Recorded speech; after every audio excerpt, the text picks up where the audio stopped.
Bien. Bonsoir messieurs, dames. Nous allons commencer la réunion publique du conseil de quartier. Donc on a un programme qui est assez chargé aujourd'hui. On va commencer par une présentation sur le jardin partagé de la maison communale, la maison Violette. Après, nous allons continuer sur les nouvelles modifications apportées au projet SFL, la SMA BTP. Ensuite, le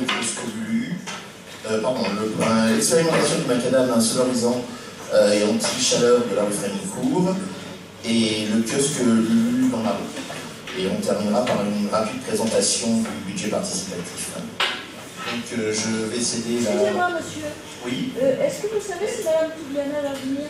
Parce qu'il était question du sport violet aussi, c'est pour ça que je suis venue. Elle devait mettre à l'ordre du jour les problèmes avec le sport violet. Alors, le sport violet n'a pas été mis à l'ordre du jour. Non mais c'est récent. Oui, madame, d'abord prenez un micro parce qu'on ne vous entend pas, parce que nous sommes filmés. Si vous n'avez pas de micro, on ne peut pas vous entendre. Pour le sport violet, on en parlera si vous voulez à la fin de la session, puisqu'elle n'est pas à l'ordre du jour. Mais effectivement, j'ai reçu, je ne sais pas quel est votre nom, vous avez peut-être pas envie de le dire en public. Mais madame Toubiana, non, on ne sera pas là ce soir, mais j'ai toutes les informations sur le sport violet. D'accord. Voilà. Donc on va pas en parler, mais dès que vous posez la question, effectivement, je vous donnerai la réponse. J'imagine que c'est pour les jeux de ballon et les nuisances. C'est pire que ça, c'est l'état du sport. Très bien. Oui, j'ai vu. Donc je vais passer la parole à Marie, qui est ancienne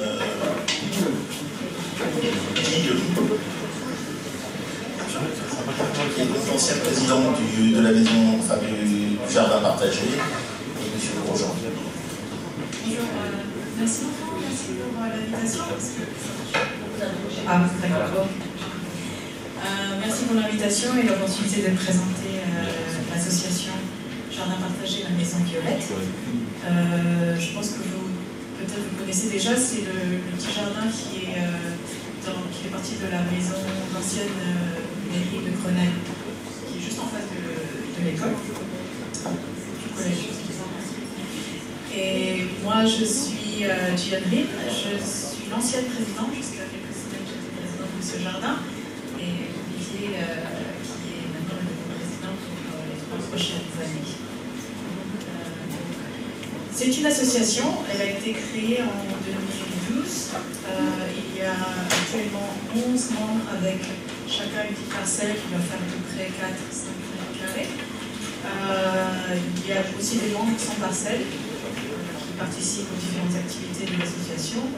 Et puis on a aussi une sorte de conseil, des sages qui sont là sans parcelle, mais qui ne sont pas membres non plus, mais qui nous donnent des conseils sur le fonctionnement de l'association. L'association, on fait en gros 3 activités. Donc les membres ont leur potager, on met chacun soit des légumes, des fleurs, etc. Il y a des poules, enfin il y avait des poules, on va les ramener. Il y a eu des gros travaux en 2018, donc on a dû les faire partir, mais on va les faire revenir au mois d'avril.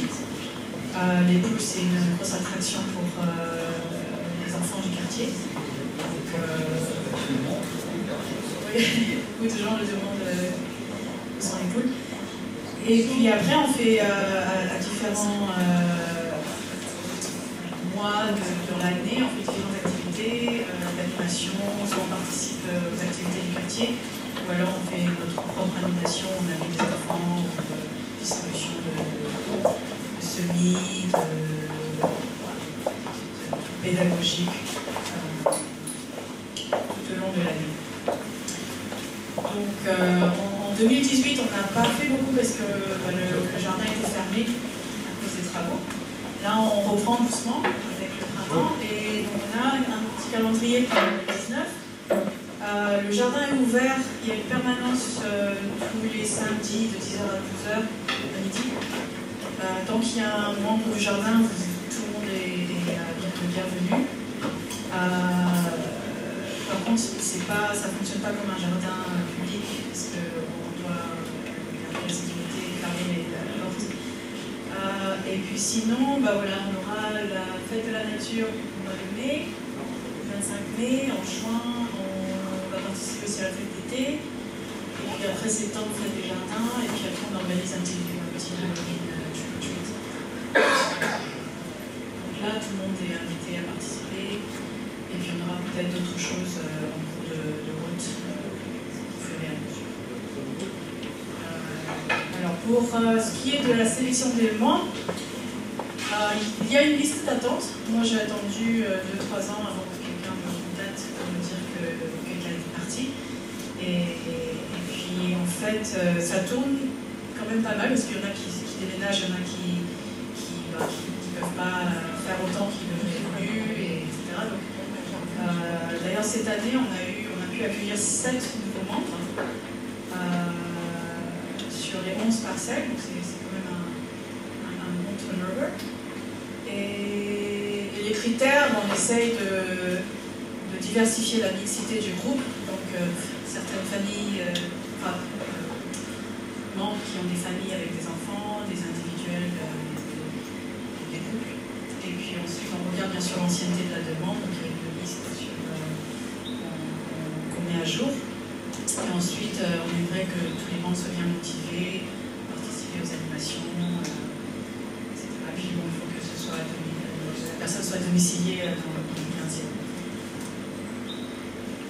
Voilà. Bon, après, si vous avez d'autres questions, si vous voulez des références, documents légaux, tout ça, c'est accessible.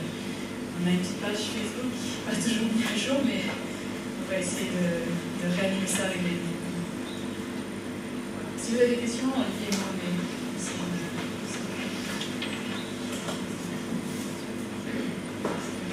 Oui, monsieur.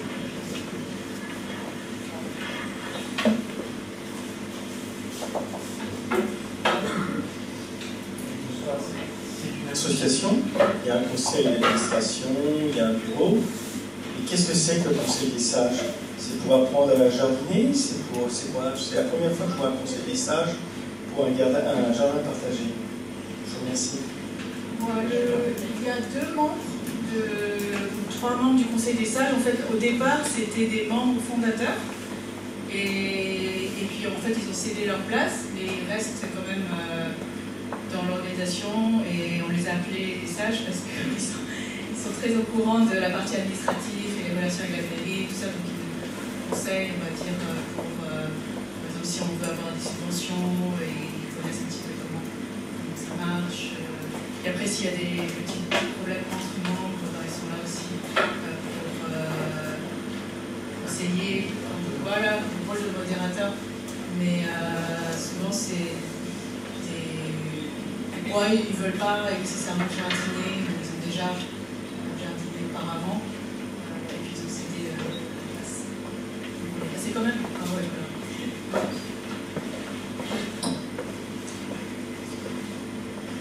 Y a-t-il d'autres questions? Non. Personne intéressée par les jardins en violet? D'accord. Oui. Écoutez, je vous remercie pour cette présentation. Je vous remercie aussi pour cette présentation et nous avons hâte que tout ça reprenne vie. Et donc, nous allons passer au point suivant maintenant, qui est la présentation des modifications apportées au projet SFL avec M. Martineau, l'architecte, et M. Tendel, de la société SFL.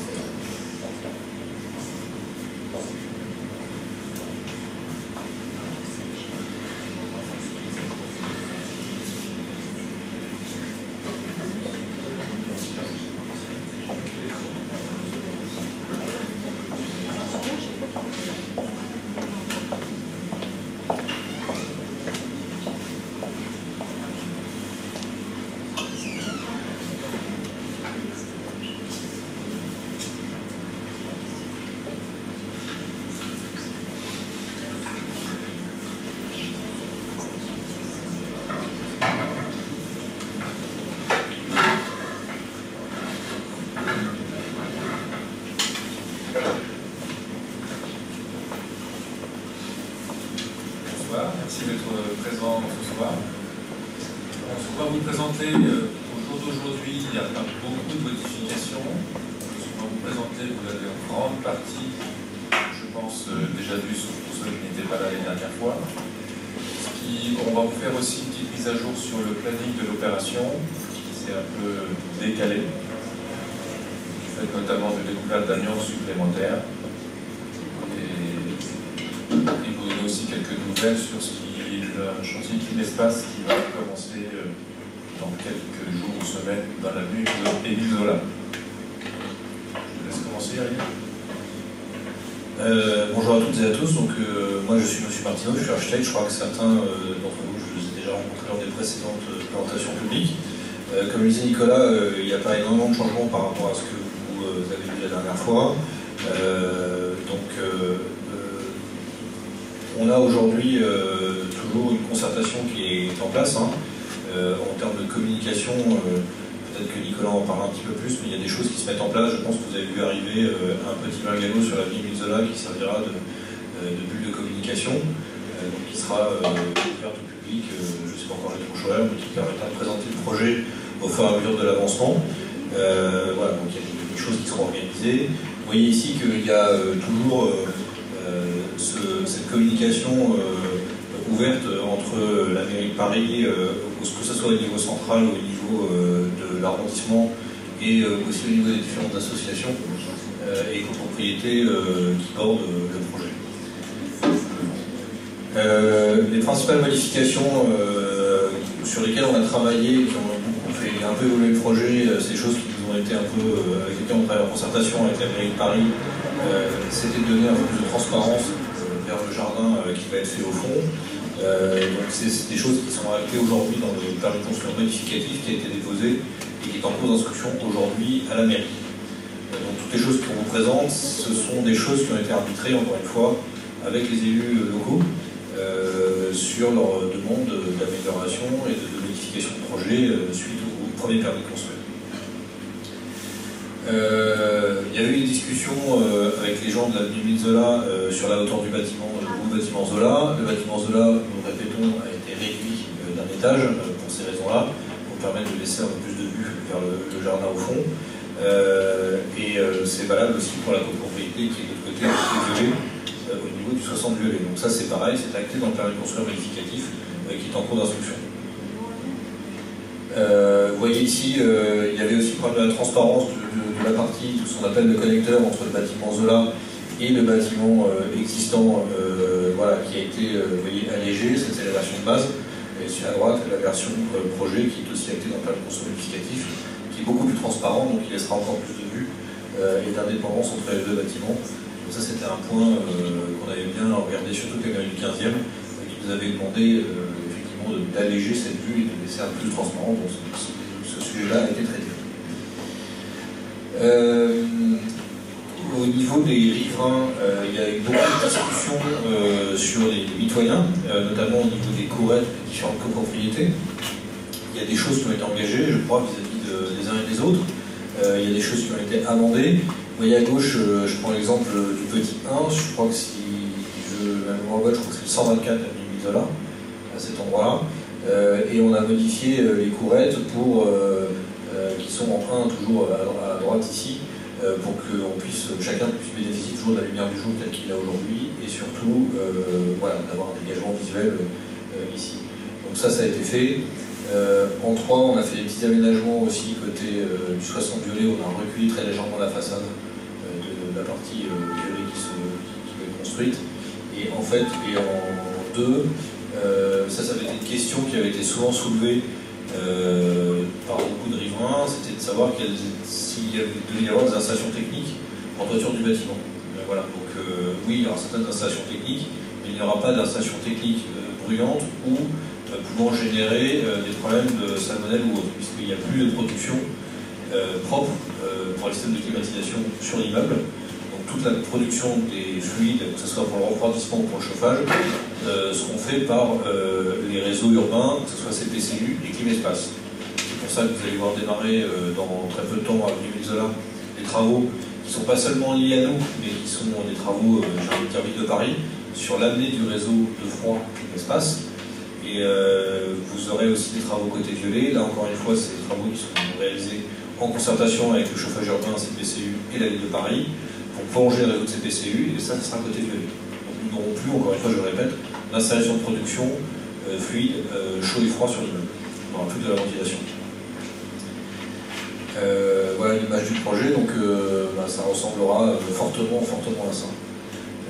Donc toujours avec cette large, on a fait la part belle à la végétalisation de la parcelle et de l'immeuble, donc c'est quelque chose qui sera, l'image que vous voyez là serait assez réaliste en fait, par rapport à ce qui sera construit. Le projet, vous le connaissez déjà, pour ceux qui ne le connaissent pas, c'est un immeuble de bureau essentiellement. Il y aura quand même 750 mètres carrés de logements qui seront construits rue Violet, isolés du reste de l'immeuble de bureau. Cet immeuble de bureau est censé accueillir à l'horizon 2021 soit un seul preneur, donc soit une société qui prendra tout l'immeuble, ou alors de multiples preneurs. Et il offrira, en plus des espaces extérieurs qui sont largement dimensionnés, des espaces de service pour les utilisateurs de l'immeuble, donc auditorium, restaurant, mais aussi des services qui seront ouverts, et ça c'est un partenariat qu'on a fait aussi avec le 15e, notamment le business center qui pourrait être ouvert à des gens du quartier, du 15e arrondissement, pour qu'ils puissent venir s'installer, créer une petite entreprise, avoir un endroit, ou même pour recevoir des potentiels clients s'ils veulent. Voilà, donc ça c'est un avantage, un cadeau que fait un peu SFL à la mairie du 15e et à ses habitants. Et voilà, ça fait partie de la bonne intelligence du fonctionnement de l'immeuble et de son implantation locale. Voilà ce que je peux dire sur les services. Nicolas, tu as autre chose à rajouter? Donc voilà, donc, après il y a, comme je vous l'ai dit, un très gros effort qui a été fait sur la végétalisation de la parcelle, voilà, auquel on est très attaché, la mairie de Paris l'est aussi. Donc tout le monde va dans le même sens sur ce point-là. Toujours dans la continuité de ce qui se passe de la COP21, du plan climat de Paris, on a la volonté de faire un chantier aussi vertueux que possible en ce qui concerne l'environnement. On vise d'ailleurs un nouveau label qui est le label BBCA, qui est le label bas carbone. Donc on va s'efforcer d'avoir un chantier qui soit entre guillemets propre, non seulement dans sa construction, mais aussi dans sa réalisation, et après par l'utilisation des matériaux, des techniques constructives. Donc ça c'est un vrai challenge. Tout ça pour essayer de rejeter le minimum de carbone possible. Vous voyez le petit graphique en bas où on était dans une phase PC initiale à 900 kg de carbone au mètre carré. Là on va passer à 600. Voilà. Donc on essaie de travailler ça pour être vraiment dans cette dynamique environnementale. Quelques images du projet, voilà, tel que vous le verrez, voilà, puisqu'aujourd'hui c'est exactement ce projet-là qui va être construit. Voilà, côté violet, avec une partie qui sera plutôt la partie qui s'arrondit sur le pignon, qui sera plutôt consacrée au logement. L'entrée violet qui est conservée, parce qu'aujourd'hui il y a toujours une entrée violet. Il y avait une entrée violet pour les bureaux, l'immeuble est traversant, donc cette idée de traverser l'immeuble pour le parcourir existera toujours. Voilà, ça c'est le côté, je veux dire, 60 violet. Côté Isola, où on a travaillé cette transparence du hall pour donner encore la vue vers le jardin. Et toujours cette impression de un peu de légèreté de ce bâtiment tronconique qui vient comme un objet fort du projet et qui en fait un peu l'image forte architecturale qui marquera sans doute, nous l'espérons, donner une nouvelle image au quartier. Parce que c'est ça aussi qu'il faut voir, hein, c'est que c'est un projet de cette taille, c'est un projet très puissant pour le quartier. Aujourd'hui, c'est un projet qui va pouvoir accueillir à peu près 1800 personnes, avec sans doute, nous l'espérons, enfin surtout pour SFL, je le souhaite, d'avoir une belle signature d'une société très représentative de l'économie d'aujourd'hui qui viendra s'installer et donc apporter un nouveau dynamisme au quartier. Donc c'est surtout ça qu'il faut voir. Et l'expérience de SFL sur ces sujets-là, je parle de Cloud notamment dans le 2e arrondissement, qui était un quartier un peu, traditionnel, conservateur en bureau, et vous avez fait une opération emblématique à celle de 30 000 m², dans laquelle vous avez réussi à faire venir Blablacar, Facebook, et tous les gens qui font aujourd'hui la nouvelle économie. Et depuis, tout le quartier en a bénéficié, que ce soit au niveau de l'immobilier résidentiel ou même de l'immobilier tertiaire bureau, puisque ça a attiré les gens et tous les logements autour qui étaient là ont pris beaucoup de valeur. D'ailleurs, c'est un quartier aujourd'hui où, à cause de ça, entre guillemets, la vacance en termes de bureaux est inférieure à 1,5%. Voilà. Et les gens s'arrachent les logements qui sont alloués. Donc vous voyez que c'est plutôt bénéfique. Un petit point sur le planning. Alors c'est là où on a un petit dérapage de planning entre guillemets. On pensait initier les travaux au courant de cet été. Ils vont être décalés, je pense, plutôt à l'automne. Enfin, ils sont déjà commencés pour le désamiantage et le curage. Mais la grosse phase de travaux va démarrer vraiment à partir de l'automne de cette année. Voilà. Pour s'achever à la fin de l'année 2021. Sur 24 mois.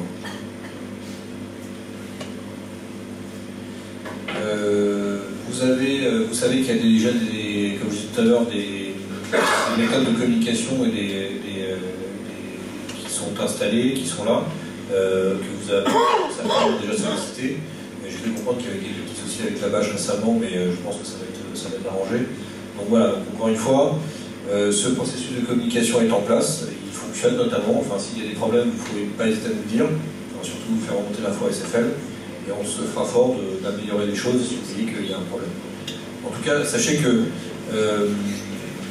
la volonté c'est vraiment de communiquer sur le projet et d'avoir une discussion avec vous sur l'avancement et sur les problèmes qui peuvent se poser, donc n'hésitez pas, si vous voulez quoi que ce soit, on est là pour y répondre et pour améliorer les choses. On prévoit des choses, des méthodes pour éviter les nuisances au maximum.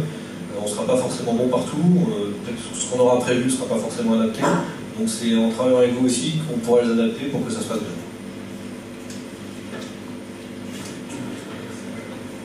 Juste pour préciser, le comité de pilotage là, sur la dernière ligne de la diapositive, le premier comité de pilotage est prévu jeudi 4 avril à 16h30 avec différents représentants du quartier, de l'école, des syndics, de la maison Jeanne Garnier, de la mairie du 15e qui a eu la gentillesse de participer aussi. Donc voilà, ça veut dire que c'est parti. On va se rencontrer pour la première fois, mettre au point les choses. Vous l'avez vu sur le planning, il va y avoir une période de calme, je pense, entre mai et septembre, puisque le chantier de curage des alimentages se termine en avril. Le prochain chantier ne commencera pas avant l'automne. Donc entre mai et septembre, ce sera calme dans le quartier. Et l'immeuble va rester bâché en blanc. On a voulu faire ce choix pour vous laisser quelque chose de plutôt correct. Parce qu'on aurait pu aussi proposer à l'entreprise de tout enlever et laisser la structure à nu. On trouvait ça un petit peu trop ardu comme visuel. Voilà, je crois qu'on a terminé un peu de parler du sujet. Si vous avez des questions, n'hésitez pas. Les micros, s'il vous plaît. Oui, des parkings, il y en avait déjà. Dans l'immeuble, il y avait 200 places de parking. Elles sont toujours d'ailleurs. À la fin du projet, il n'y en aura plus que 100. Voilà, on supprime 100 places de parking. Voilà. Et on supprime aussi la rampe voiture qui se trouvait rue Vallée. Oui, monsieur, s'il vous plaît, vous avez parlé. Bonsoir, monsieur. Vous avez parlé de la hauteur tout à l'heure, du bâtiment qui allait diminuer. Le bâtiment, oui, le bâtiment qu'on construit sur l'avenue Misola, oui. Parce que moi, je vois le bâtiment qui est parallèle au square Violet. Enfin, la façade qui est parallèle au square Violet. C'est-à-dire une grande façade. Oui, le bâtiment existant, oui. Je passe au-dessus, si vous voulez, c'est la partie. Moi, je veux la partie qui passe au-dessus de la caserne des pompiers. Enfin, voilà, les derniers étages. Si bon, ça va rester à cette hauteur-là. Alors le bâtiment existant, oui, il ne va pas changer de gabarit. Il ne va pas changer. Non, il changera pas de gabarit. Je ne sais pas si vous avez déjà regardé, justement, vu la rue de l'église, ce que ça donne comme impact, parce qu'on est dans le périmètre de la Tour Eiffel. Oui. Est-ce que vous avez déjà vu ce que ça donne, votre bâtiment là? C'est une véritable verrue. Vous avez la Tour Eiffel, et puis à côté, vous avez cette espèce de grand bâtiment en béton. Je me suis toujours demandé comment vous aviez eu, enfin, les gens à l'époque avaient eu un permis de construire tout ça. C'est une catastrophe. Le permis, on pourrait se poser la question, effectivement. Si vous voulez, s'il y avait eu 2 étages de moins, il n'y avait aucun problème. Alors, mais là, c'est vraiment une catastrophe. Alors, au niveau de l'impact, c'est affreux. Je comprends ce que vous dites. Alors, c'est vrai que ça fait partie des bâtiments aujourd'hui qui sont, entre guillemets, décriés parce qu'on peut se poser la question de l'intégration urbaine à l'époque. Hein. Mais si on regarde le bâtiment et si on dézoome un peu sur le 15e, on peut se poser la question de Beaugrenelle aussi. Oui, donc, on est dans la même époque. On est dans la même époque, on est dans la même logique architecturale un peu et on est surtout déconnectée des passeports au niveau des permis de construire. Pas du tout. Ah non, pas du tout. L'impact que ça a dans le visuel, si vous voulez, avec la tour Eiffel, c'est pas possible. Alors, le permis de construire existant du bâtiment, donc celui qui est en Z, que vous connaissez aujourd'hui, il a été accordé en 1966 par la mairie de Paris. Par la préfecture d'ailleurs, parce qu'à l'époque c'était la préfecture des permis. Donc c'est ancien, il était réglementaire à l'époque, voilà.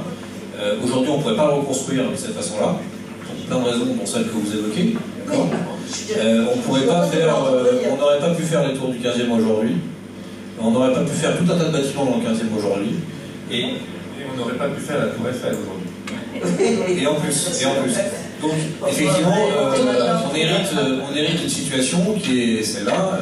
Aujourd'hui, elle est conservée parce que c'est un bâtiment. Vous savez, en fait, il y a quelque chose que vous devez savoir, c'est que quand on a étudié ce projet, on a eu beaucoup de discussions avec la mairie de Paris, la commission du Vieux Paris, aussi surprenant que ça puisse paraître, le pavillon d'Arsenal, qui est un peu le garant de l'histoire architecturale de Paris, sur ce bâtiment.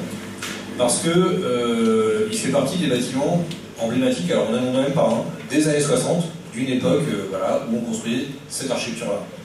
Donc, il y a eu beaucoup de discussions sur la façade notamment, l'aspect historique, on n'aime pas, mais il existe quand même, et ça a été notamment les grosses discussions qu'on a eues avec la mairie de Paris, c'est de conserver une espèce d'âme à ce bâtiment-là, qui est tout à fait représentatif d'une époque. Il y en a plein comme ça dans le 15e, il y en a eu, je crois qu'il y a la CAF récemment qui a eu le même sujet, où on est sur des bâtiments qui sont hors gabarit, hors d'échelle par rapport au quartier, voilà. Mais si je pousse un peu plus loin dans l'histoire, poser la question au baron Haussmann, si le percé de l'avenue de l'Opéra est en règle. Si la ville de Rivoli est en règle, vous voyez ce que je veux dire? C'est qu'en fait Paris c'est une succession d'histoires architecturales urbaines qui marquent son temps. Oui, donc voilà.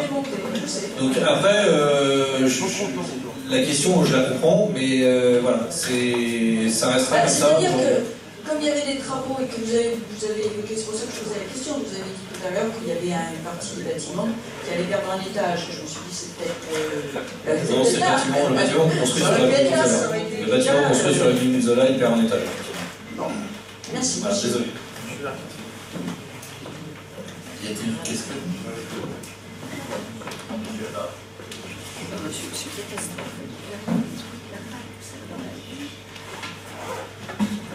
Votre première séance, vous avez précisé quelque chose qui peut expliquer à madame pourquoi il y a des transgressions. C'est que ça devait être le palais des congrès de Paris. Vous vous souvenez? Oui, tout à fait, c'est vrai. Donc, à mon avis, ces fonctions l'emportaient surtout. Au moment du permis, c'est probable qu'on a transgressé plein de choses, parce que ça devait être le palais. Oui, la fonction. Oui, c'est vrai, mais à l'époque, on ne se posait pas la même question qu'aujourd'hui, et il y avait cette possibilité de faire ce bâtiment-là. On se faisait les tours de Beaugrenelle à l'époque.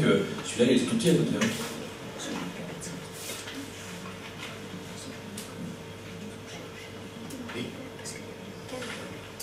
Oui, bonjour. Donc, nous avons eu quelques problèmes au Violet. Vous avez rapidement résolu ces problèmes. On tient à vous remercier. J'aurais une question par rapport à l'impact des travaux CPCU sur le Violet. Est-ce que vous connaissez l'emprise de chantier par rapport à ces travaux? Est-ce que ça va prendre toute la rue ou c'est juste devant vos numéros? Je ne peux pas vous dire. Franchement, je ne peux pas vous dire. En tout cas, je sais qu'ils font des gros trous. Ça, c'est sûr. Surtout par rapport aux trottoirs, les trottoirs qui vont être condamnés. Je pense que, en fait, de ce que je me souviens sur les plans de réseau à cet endroit-là, je pense que c'est plutôt de l'autre côté, et que de toute toute façon, la rue restera évidemment accessible, et qu'il y aura sans doute un trottoir neutralisé pendant le temps de faire les travaux. En fait, c'est des travaux qui sont liés au remplacement d'un certain nombre de vannes qui sont de notre côté. Donc voilà, c'est des travaux compliqués, mais c'est fait.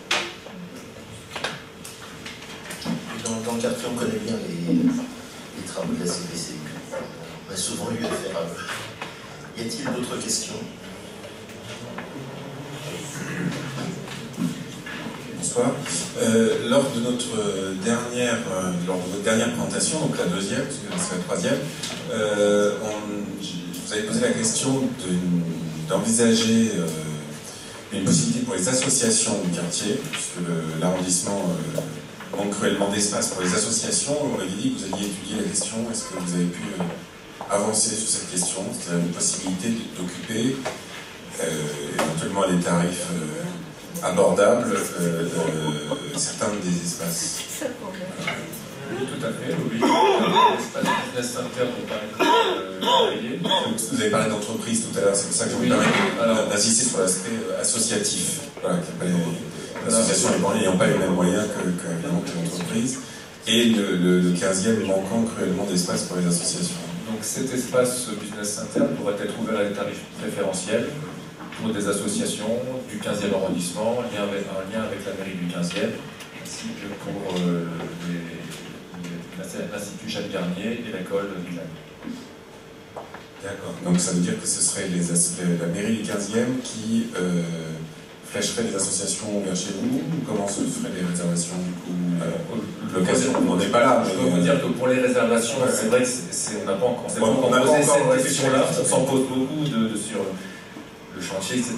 Mais sur le mode de réservation, est-ce que ça passerait forcément par la maison des associations de la mairie du 15e, ou est-ce que ce serait n'importe quelle association du 15e qui pourrait... C'est à discuter entre nous, ça je pense maintenant, mais il est peut-être un peu tôt. Mais oui, non, il est peut-être un peu tôt, mais il n'est jamais trop tôt pour poser des questions. Bien sûr. Donc c'est pour ça. Mais le principe... En tout cas, ça a été réfléchi depuis notre dernier dialogue, et je vous en remercie du coup, vous m'avez posé cette question. Merci. Merci. Non, d'autres questions? D'accord. Écoutez, je vous remercie de ce... Monsieur, je vous remercie pour votre intervention et pour ce suivi qui est fort nécessaire. Merci beaucoup. À bientôt. Merci beaucoup. Le point suivant est un petit point sur une expérimentation de macadam insonorisant et îlot de chaleur qui se trouve au Frémicourt. C'est donc M. Passieux qui va nous faire cette présentation.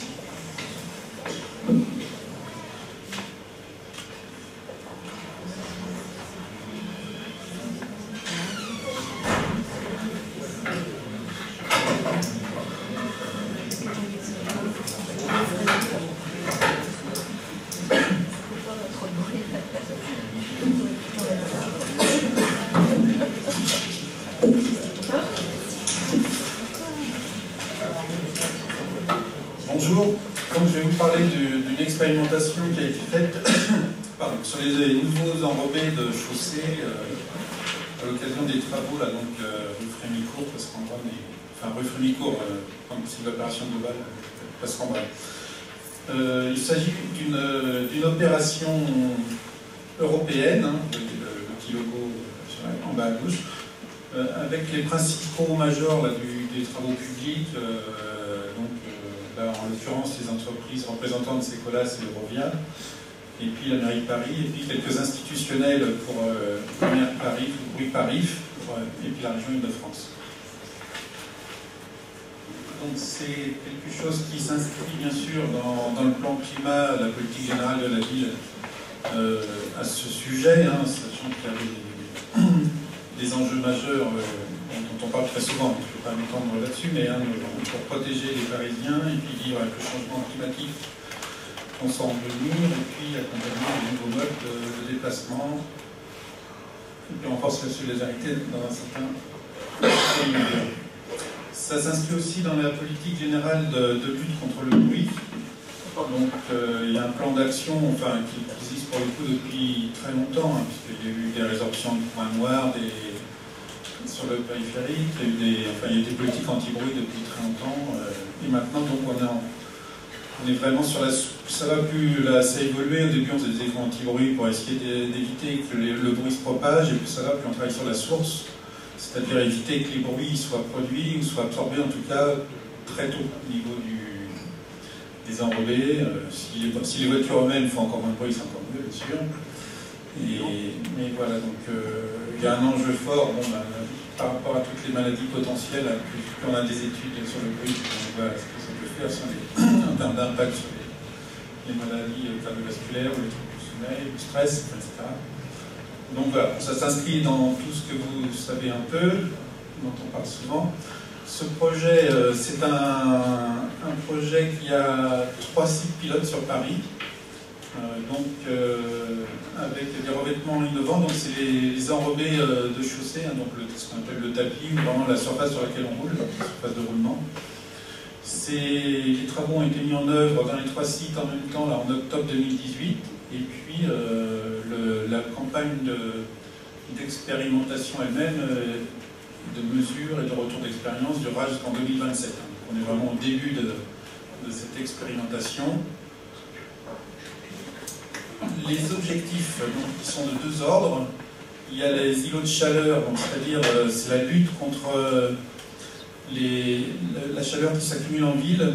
Donc c'est un phénomène qui provient essentiellement de la chaleur qui s'accumule la journée dans les enrobés, comme ça peut le faire dans les murs d'une maison, mais que les chaussées, c'est une structure de 30-40 cm d'épaisseur, donc ça peut emmagasiner beaucoup de chaleur.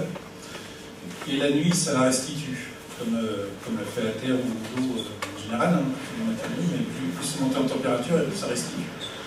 Donc le gain est surtout là, c'est pour éviter qu'il n'y ait pas de fraîcheur la nuit, et que les enrobés, tout ce qui est minéral, rend la chaleur en ville, et réduisent, et du coup ça fait que ça se cumule de jour en jour. Quoi.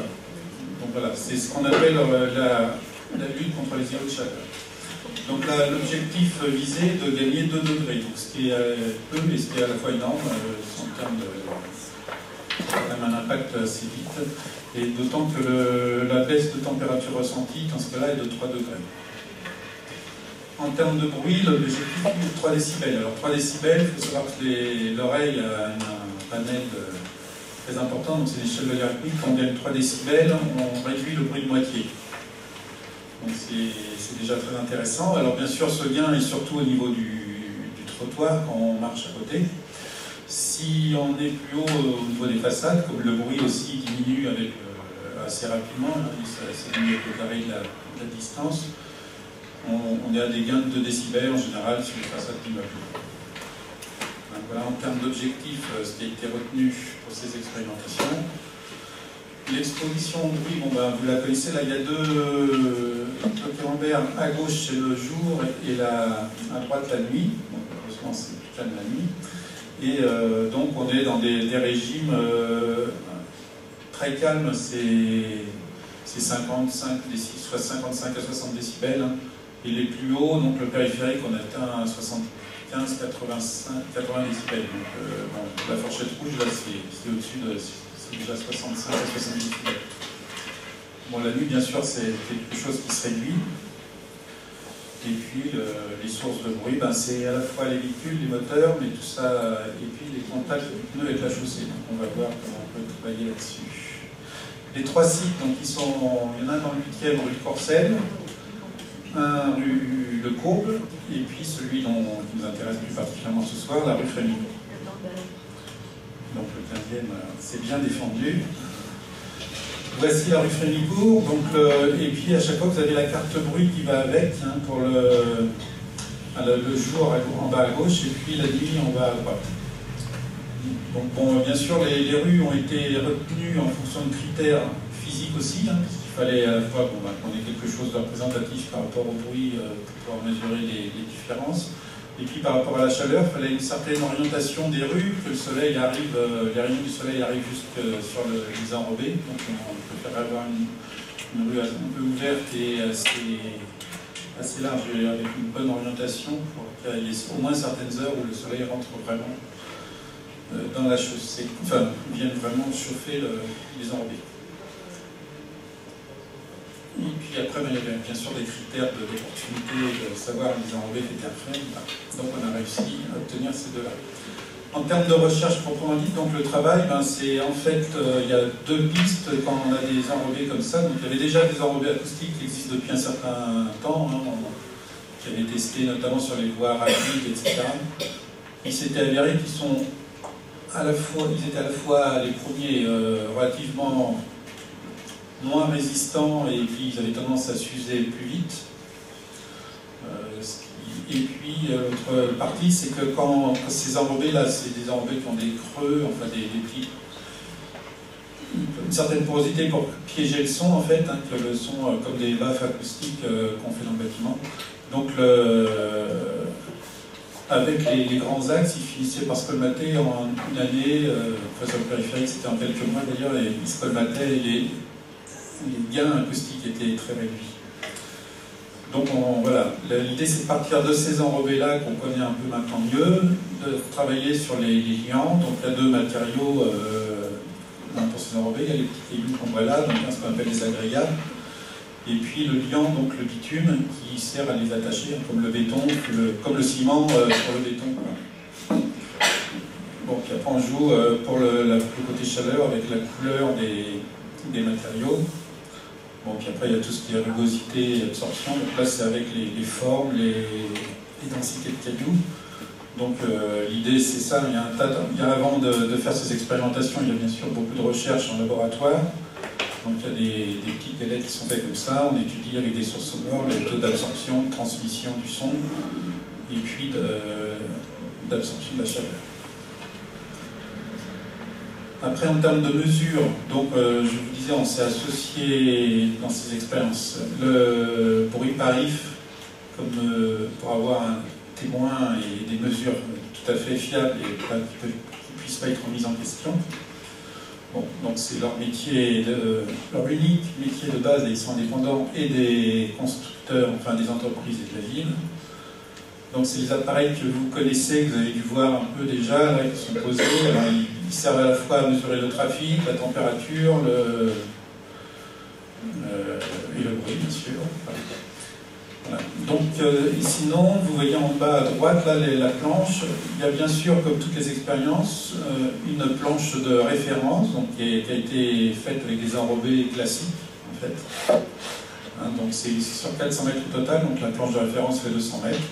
Et puis la planche test elle-même avec le produit innovant, qui fait aussi 200 mètres. C'est bien que comme ça permet d'avoir des comparaisons avec les mêmes données climatiques, etc. Et même trafic, plus ou moins le même trafic automobile.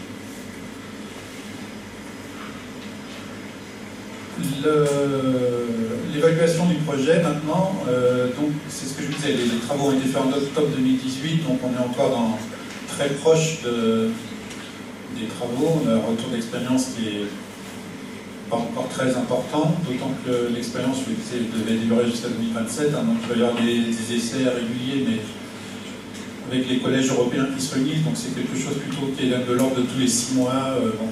Le premier gros test sera certainement, retour d'expérience, sera certainement d'ici un an après l'été, le premier été. Néanmoins, vous avez peut-être déjà vous-même ressenti des différences, au moins sur le point de vue acoustique. Je pense qu'il y a des gens qui l'ont perçu, on verra ce que disent les chiffres plus tard. Ça, c'est les derniers caches de. Voilà, donc là, c'est ce qui protège les équipements de mesure, et donc qui sont là jusqu'au moins pour 7 ans. Pour 5 ans, pardon. Vous connaissez. Donc, question retour d'expérience, je n'ai pas grand chose de plus à dire, parce que j'étais encore vraiment dans ces premières phases. Mais si vous avez quelques questions, je suis à votre disposition. À partir du moment où ça peut améliorer effectivement la qualité de tout à chacun, c'est parfait. Moi, ce qui m'inquiète un peu, c'est qu'on fait ça, effectivement, c'est très judicieux, c'est très bien. Par contre, on dit qu'on n'a pas de retour d'expérience pour l'instant, mais est-ce qu'on a un retour d'expérience sur des villes étrangères ou dans d'autres villes de province, en France, par exemple? Est-ce qu'on a déjà fait ces essais? Est-ce qu'on a des résultats? Alors, c'est des essais, bien sûr, je vous parlais tout à l'heure des enrobés acoustiques. Hein, on faisait déjà tous des tests tout à fait similaires, bien sûr. Donc c'est juste il y a eu un nouveau travail par rapport à ça, financé par l'Europe. Donc du coup, les entreprises peuvent breveter leurs produits, mais ils sont obligés de rendre public un peu leur modalité de recherche et quelques résultats. L'idée, c'est que ça participe aussi à l'évolution globale. Il y a bien sûr des constructeurs, là c'est des groupes français, il y a d'autres pays qui font la même chose ailleurs. Et puis la principale nouveauté maintenant, qui est par rapport au bruit, c'est effectivement la lutte contre les îlots de chaleur, qui sont un critère qui est apparu il y a 2-3 ans. Avant c'était le contraire, on travaillait sur la couleur des agrégats, plus pour éviter, au contraire, il y a plus de chaleur pour éviter le gel l'hiver. Les premières expérimentations étaient tout à fait le contraire. Enfin, il y a quelques années.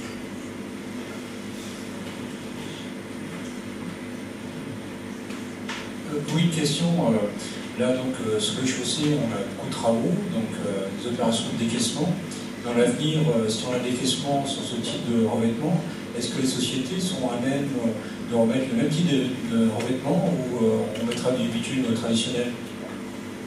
Alors là, comme il ne s'agit que de la couche, ce qu'on appelle le tapis, enfin la couche de roulement, qui fait que 4 cm d'épaisseur, donc on peut tout à fait remettre la même chose. C'est pas du tout comme les chaussées drainantes où il y avait une structure qui était spécifique, ou les chaussées réservoirs. Enfin bon, il y a tas de choses qui, des fois, des principes qui mettaient en jeu toute la structure de la chaussée. Là, c'est vraiment juste la couche de roulement.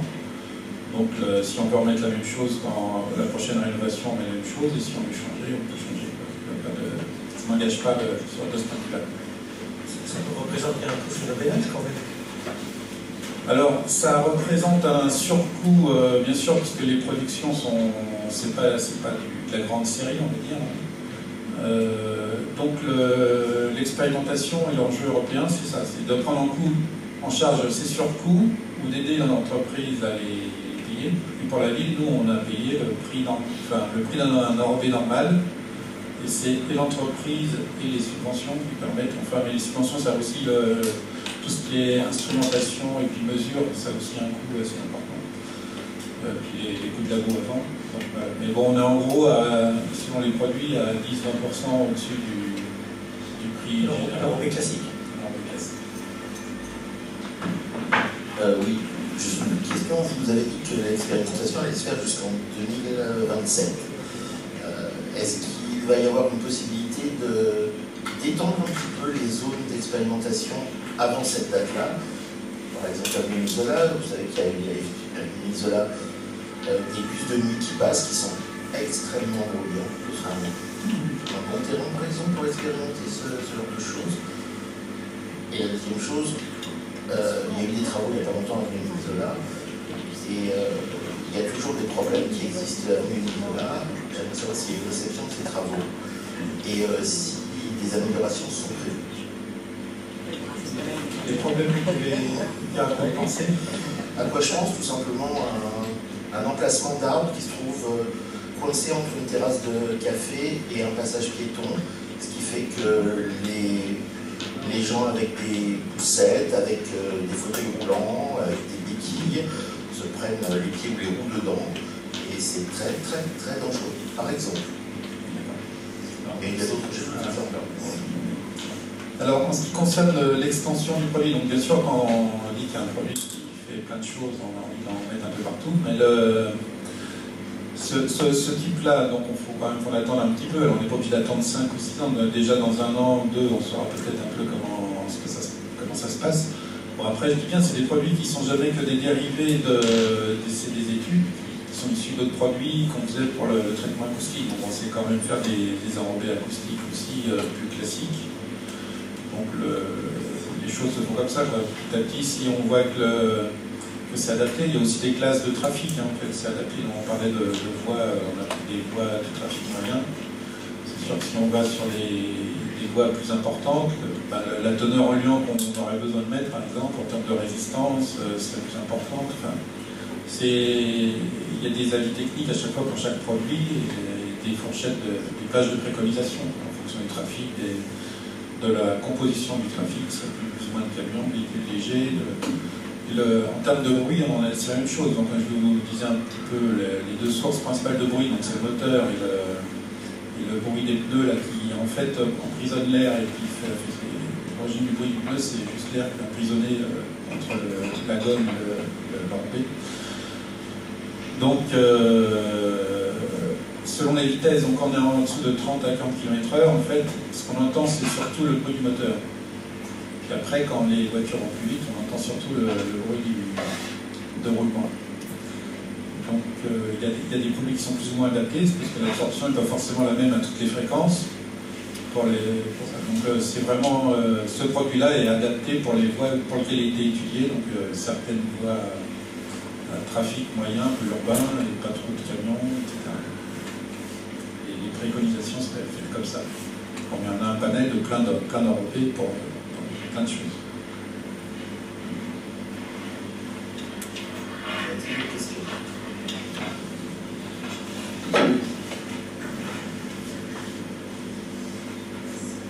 Oui, deux petites questions. La première, je vois que sur le slide qui est affiché, vous parlez de déclenchement d'arrosage. Est-ce que vous pouvez nous en dire plus sur le système d'arrosage? Est-ce qu'il est incorporé dans la chaussée ou sur les trottoirs? Est-ce que c'est mis en œuvre la journée ou la nuit? Première chose. Deuxième chose, c'est pourquoi on n'invente pas un dispositif plus clair? Parce qu'on sait que c'est le noir et c'est le sombre qui attire la chaleur, donc qu'est-ce qu'on attend pour inventer un dispositif de revêtement qui serait beaucoup plus clair et qui éviterait de piéger cette source de chaleur l'été et qui rendrait les rues plus lumineuses la nuit? Alors,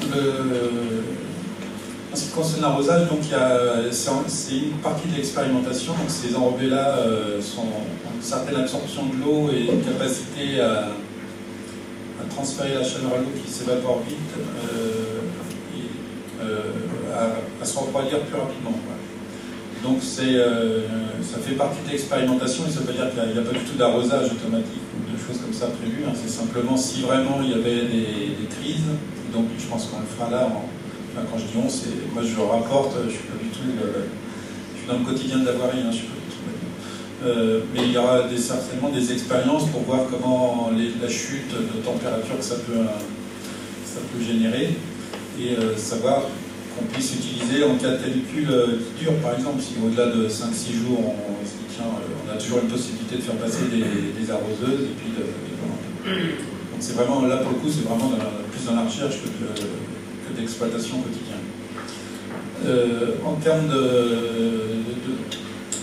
couleur et d'apédo des enrobés, donc c'est effectivement, il y a longtemps qu'on essaie de travailler sur les enrobés les plus clairs, les chaussées les plus claires, puisque la couleur vient surtout du liant, qui est donc on utilise ces bitumes. Il y a des chaussées en béton qui se font beaucoup dans les pays en Espagne ou dans les pays du Sud, parce que ça résiste plus à la chaleur. Inversement, en termes de bruit, on est beaucoup moins bon. Donc, des chaussées moins souples aussi. Donc, il y avait même les autoroutes, je ne sais pas si vous vous rappelez un peu, il y avait un moment l'autoroute A6 où il y avait du rainurage, enfin bon, c'était pas le top pour l'acoustique. Mais oui, donc c'est vraiment, enfin le liant en béton là, il est quand même plus ou moins abandonné. Donc il y a l'aéroport de Paris qui l'utilise parce que c'est vraiment, on a besoin de mécanique dure sur les pistes. Sur l'autoroute, on a cru qu'on pouvait le faire, mais on a un peu abandonné. Et puis si le jour où on fera vraiment très chaud comme l'Espagne, peut-être on se reposera la question, parce que l'Espagne c'est plus qu'après avec la chaleur, les enrobés finissent par fluer, perdent un peu de caractéristiques de résistance. Pour le coup, c'est bien plus intéressant. D'autres questions?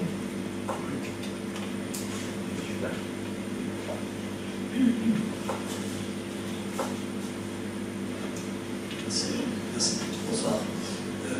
Deux petites questions. En ce qui concerne la lutte contre le bruit, est-ce qu'il ne faudrait pas commencer par réduire le bruit des deux roues et des véhicules bruyants?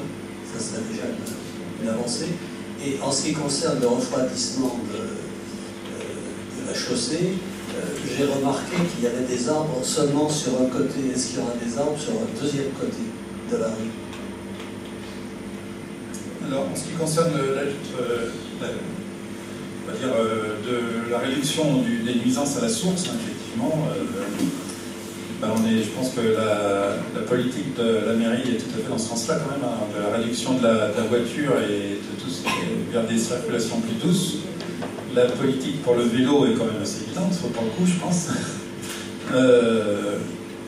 Et alors, le deux roues, non, on ne peut pas dire que le deux roues motorisé soit favorisé. Bon, tout ce qu'on fait en ce moment, c'est d'essayer de pouvoir ramener des places de stationnement de roues sur chaussée pour pouvoir les verbaliser sur trottoir, parce que la gêne était importante et que pour verbaliser les gens, il faut bien qu'on puisse dire qu'ils avaient au moins une offre là-dessus.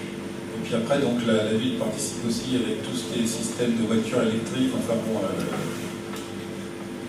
je pense qu'il y a une politique quand même qui est dans ce sens-là, mais après, il y a toujours les deux roues eux-mêmes. Bon, tous les véhicules font aussi un progrès, donc il y a beaucoup plus de progrès pour les voitures, effectivement, que pour les deux roues, parce qu'il y a quelque chose d'un peu traditionnel. Les régimes des moteurs des deux roues sont plus importants, et ça fera toujours un peu plus de bruit, quoi. Alors, en ce qui concerne les deux lignes la plantation d'arbres d'alignement, donc effectivement, le Flamicole, d'un côté, c'est des questions de réseau, donc il a fallu faire déjà beaucoup de déploiement de réseau sur cette rue du Flamicourt. Notamment avec la CPCU qui était très présente, enfin, il y a plein de réseaux.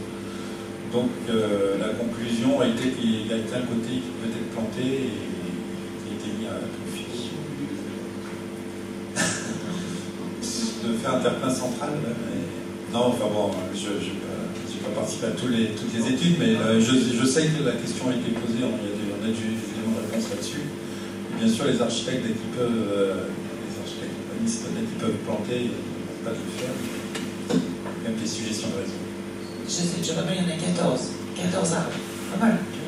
Non, 14 je crois 14, on a dit 14 hier. Ouais. Et de l'autre côté du trottoir, il y a les accès au nouveau parking, il y a les ascenseurs, il y a tout ça qu'on ne peut pas planter là.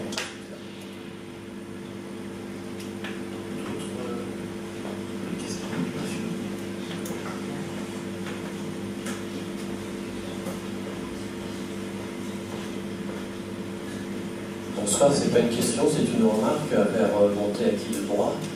Il y a un système plus simple pour éviter de faire du bruit, c'est peut-être regarder à quelle heure passent les engins municipaux. Je vous signale que du côté de la rue des Entrepreneurs et de la rue de Montroger, on nettoie très rarement les trottoirs avec des balayettes motorisées. Et quand c'est fait, c'est le dimanche matin, entre 6h30 et 7h. C'est une heure vraiment extraordinaire pour lutter contre le bruit. Merci.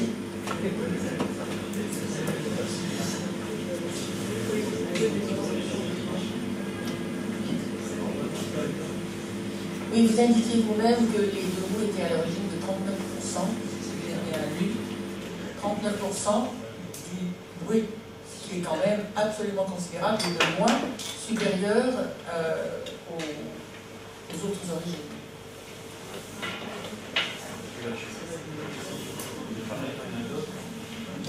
Alors, vous avez vu, c'est les nuisances dénoncées par les Parisiens, c'est pas quantifié en tant que tel. C'est ce dont les gens se plaignent. Non, mais c'est pas tout à fait la même chose. On peut tous plaider, mais c'est pas quantifié. Ça. Nous, on a quantifié, et c'est vrai. C'est-à-dire qu'on a sur notre smartphone Ambicity de Vineria, on a fait des relevés, donc on voit une courbe, chaque fois que passe un euro, je peux vous dire, puisqu'on a les relevés toutes les 5 secondes, c'est monumental. On voit d'où vient le bruit. J'entends bien, mais alors, comme il y a beaucoup, le bruit c'est relativement complexe, donc là vous allez regarder le bruit maximal généré par le... Non, c'est des relevés, c'est le système de Vineria qui a développé le système Ambicity, qui est étalonné par un milieu de chercheurs, et qui montre très clairement que la nuisance vient des deux roues. On n'a pas, c'est labellisé, c'est des relevés, et nous aussi on a fait des relevés pour quand il y a eu la fan zone des bruits, on a fait du relevé quand il y a eu les dimanches sans voiture, on voit très bien les impacts des deux roues. C'est évident. On n'ose pas le dire, mais c'est évident. D'autre part, pour les réseaux, vous savez très bien que le réseau côté gauche, c'est ce qui a produit le retard du parking quand il a fallu détourner tous les réseaux sur le côté. C'est monumental ces réseaux.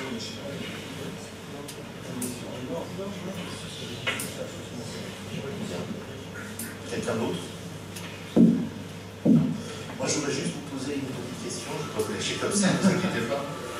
À propos du budget participatif, il y a eu des projets qui ont été votés, élus en 2016 en particulier, et qui, depuis 2-3 ans, sont constamment en cours de réalisation, puis en cours de livraison, puis en cours de réalisation, et à nouveau en cours de livraison. J'ai par exemple un projet là qui date effectivement de 2016, qui est la végétalisation des trottoirs du 15e, qui maintenant, je vais imprimer cet après-midi, donc c'est vraiment à jour. Réalisation des travaux démarrés en décembre 2018, livraison février 2019. Il se trouve que il y a trois projets qui ont été rassemblés. Sur 2 des projets, rien n'a été fait. Le premier blocage n'a pas été donné. Je voulais savoir où on en est et pourquoi les délais changent constamment. Non, je ne suis pas le mieux placé pour parler de ça, parce que c'est un projet qui est géré par les espaces verts et pas par la voirie. Mais Hein? Enfin, tu parles de la voirie. Non, ça se passe sur la voirie, mais c'est pas lui qui gère ça. Non, la seule chose que je peux dire, c'est que je suppose que les dates, là, ça reprend ce qu'on met dans la base de données, bien évidemment. Donc, et puis, il va chercher automatiquement certaines dates pour ce qui est rendu public. Et s'ils interviennent par tronçon, j'imagine qu'ils doivent mettre des dates sur certains tronçons et qu'ils ne se méfient pas de laisser des dates globales. Et tant que le projet n'est pas mis en terminé complètement, effectivement, c'est pas fait. Donc je pense pas que ce soit... Je n'ai pas en tête les 3 cycles, hein, et les 2 ne sont pas faits, mais je communiquerai en tout cas à mes collègues de la DEV, la direction des espaces verts, avec plaisir. Votre message. Bien, y a-t-il quelqu'un d'autre? Non. Bien, je vous remercie, monsieur, d'être venu faire cette présentation. Merci, monsieur Passionné, d'être venu ce soir. Le point suivant est la présentation du kiosque Lulu dans la rue. Oui.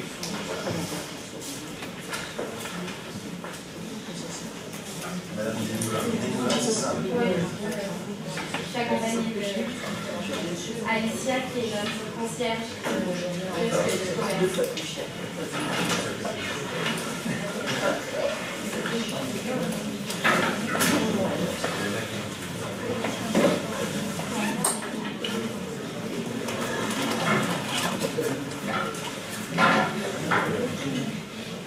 Alors bonsoir à tous, donc je m'appelle Pauline, je suis chargée du développement commercial chez Lulu dans ma rue et je suis accompagnée d'Alicia qui est la responsable du quartier de commerce et donc de toute la zone du 15e arrondissement.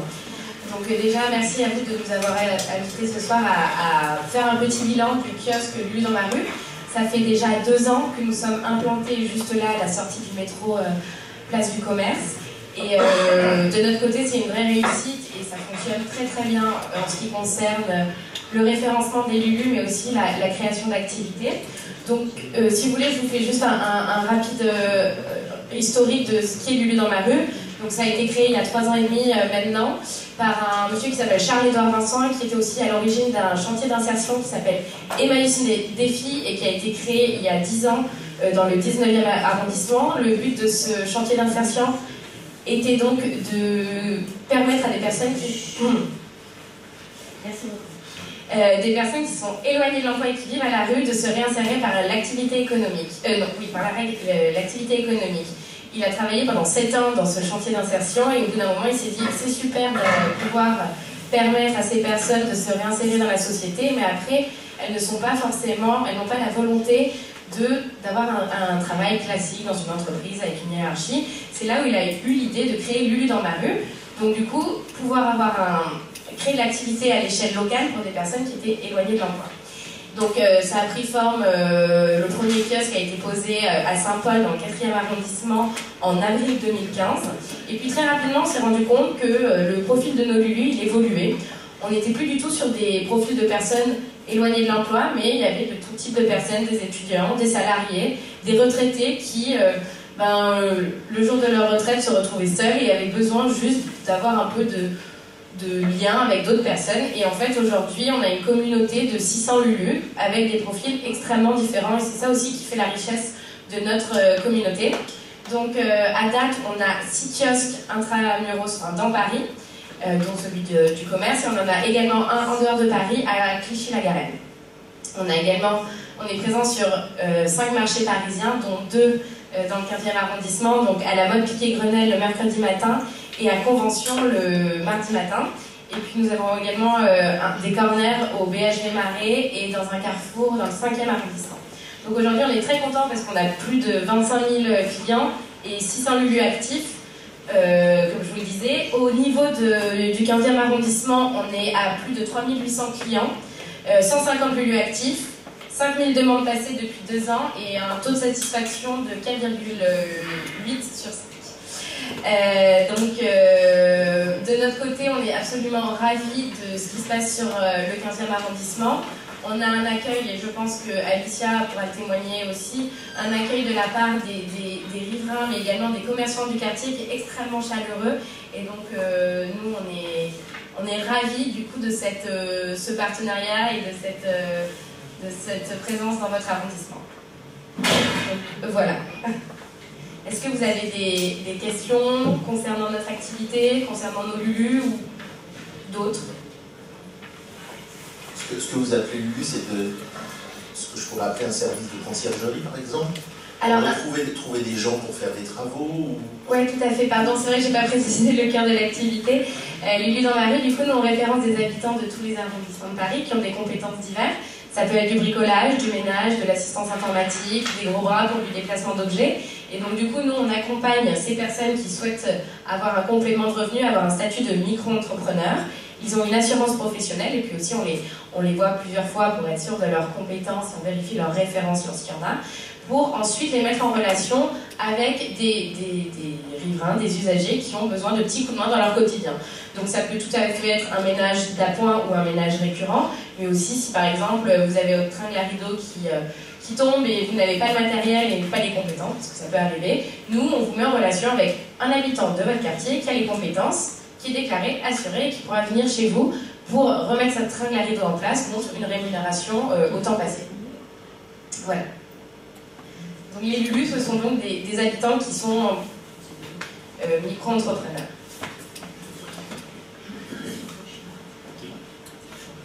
Et qu'on a des questions ici, là.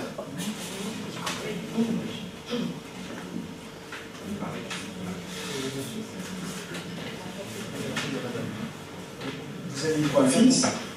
Pardon? Vous avez des points fixes. Oui, tout à fait. Et puis vous avez des points éphémères. Alors je voudrais connaître un peu votre politique sur Paris des points éphémères. Par exemple, il y en a eu un au Carrefour City de Vaugirard. Tout à fait. Il y en a un au marché Convention, je l'ai rencontré. Oui, je ne sais pas s'il est tout à fait, je l'ai présenté voilà. Tout à l'heure. Ouais. Quelle est votre politique de points éphémères? C'est ça que je veux savoir. Est-ce que vous profitez de ces points quand il y a une rénovation programmée du magasin ou est-ce que vous avez une stratégie de développement? Alors c'est une très bonne question. Carrefour, du coup, est un des partenaires de Lulu dans ma rue. Donc la Fondation Carrefour nous a aidé à démarrer l'activité de Lulu dans ma rue. Et du coup, ils ont souhaité que nous développions des conciergeries de quartier au sein de leur magasin. Donc en fait, on a fait une expérimentation sur 3 types de magasins. C'était des City, Hyper et il m'en manque un, et Market. Donc du coup, dont celui de Vaugirard. Si je me souviens bien, celui qui est fermé, oui tout à fait, parce qu'en fait on s'est rendu compte que l'animation au sein des magasins, ça fonctionnait bien. Donc la présence occasionnelle de nos concierges, la distribution de flyers et informations sur nos services, ça fonctionnait bien. Mais par ailleurs, une présence physique au quotidien, ce n'était pas adapté à ce type de magasin. Donc du coup, on a supprimé ces trois corners, on appelle ça des corners, et en fait, on a tout concentré au sein d'un seul corner qui est un peu expérimental, c'est au carrefour de rue La Cépette, dans le 5e arrondissement, avec tout un système de magasins satellitaires où on a des animations toutes les 2 semaines. Donc c'est la raison pour laquelle on était présent au sein du Carrefour Vaugirard. Et en fait, c'était l'occasion, c'est ce magasin qui a souhaité nous accueillir. Et ensuite, concernant les marchés, en fait, on est en partenariat avec le concessionnaire de marché d'Adoun. Et en fait, on a des valeurs et un ADN assez commun, c'est être présent, du coup, et avoir un ancrage physique important sur l'espace public. Et donc, du coup, ça nous est venu très naturellement de créer un partenariat avec eux. Et donc, on a la grande chance d'avoir des stands dans différents marchés parisiens, et ce, depuis 2 ans déjà. Mais on n'a pas une stratégie, en fait, on est plus dans l'occasion et les partenariats qui créent ce type de points éphémères. Alors, je voulais vous poser une question. Vous avez dit qu'il y avait 600 Lulu, c'est bien ça? Oui, dans tout Paris, enfin l'ensemble de la communauté. Quels sont les liens qu'il y a entre les Lulu entre eux? Est-ce qu'il y a des temps de rencontre? Est-ce qu'il y a des échanges, des mises au point? Enfin, je ne sais pas. Alors oui, tout à fait. Du coup, en fait, à l'origine, on essayait de rassembler tous les Lulu une fois par mois. On appelait ça les apéros Lulu. Et finalement, quand on en avait 30, 40, ça fonctionnait bien. Et aujourd'hui, quand on a 600, c'est impossible. Donc en fait, Alicia organise une fois par mois des apéros Lulu à son kiosque ou dans un café autour du kiosque, où elle invite l'ensemble de sa communauté de Lulu à participer. Donc où il y a des temps d'échange, de rencontres. Et ensuite, le kiosque en lui-même est un vrai ancrage sur le territoire et un vrai lieu de rencontre et de retrouvailles entre les Lulu. Donc on a réussi à créer des petites communautés Lulu, des petits groupes de Lulu qui se connaissent bien et qui ont créé des liens d'amitié. Et par ailleurs, on les rassemble régulièrement autour des métiers, des compétences qu'ils ont. Donc typiquement, on essaye de rassembler les Lulu bricoleurs autour de café-métier pour justement qu'ils se donnent les bons clients sur le métier. Et puis une fois par an, on organise des conventions, la convention annuelle de Lulu dans ma rue, où on rassemble l'ensemble de la communauté. Merci. Madame. Oui, il y a un investissement initial à ces activités. Je veux dire, pour le bricolage, par exemple, il faut avoir une perceuse, il faut avoir un certain nombre d'outils. Qui fait cet investissement initial? Est-ce que c'est l'intervenant lui-même? Enfin, comment ça se passe? C'est non. Le Lulu, lorsqu'il, par exemple, souhaite devenir bricoleur, il doit apporter sa mallette à bricolage et avoir à disposition lui-même ses propres outils. Avant, on avait, quand on était peu nombreux, on avait un partenariat avec une marque d'outils de bricolage, mais très vite, en fait, on n'a pas pu suivre la cadence, et donc du coup, on demande aux Lulu d'être eux-mêmes équipés avec leur propre matériel.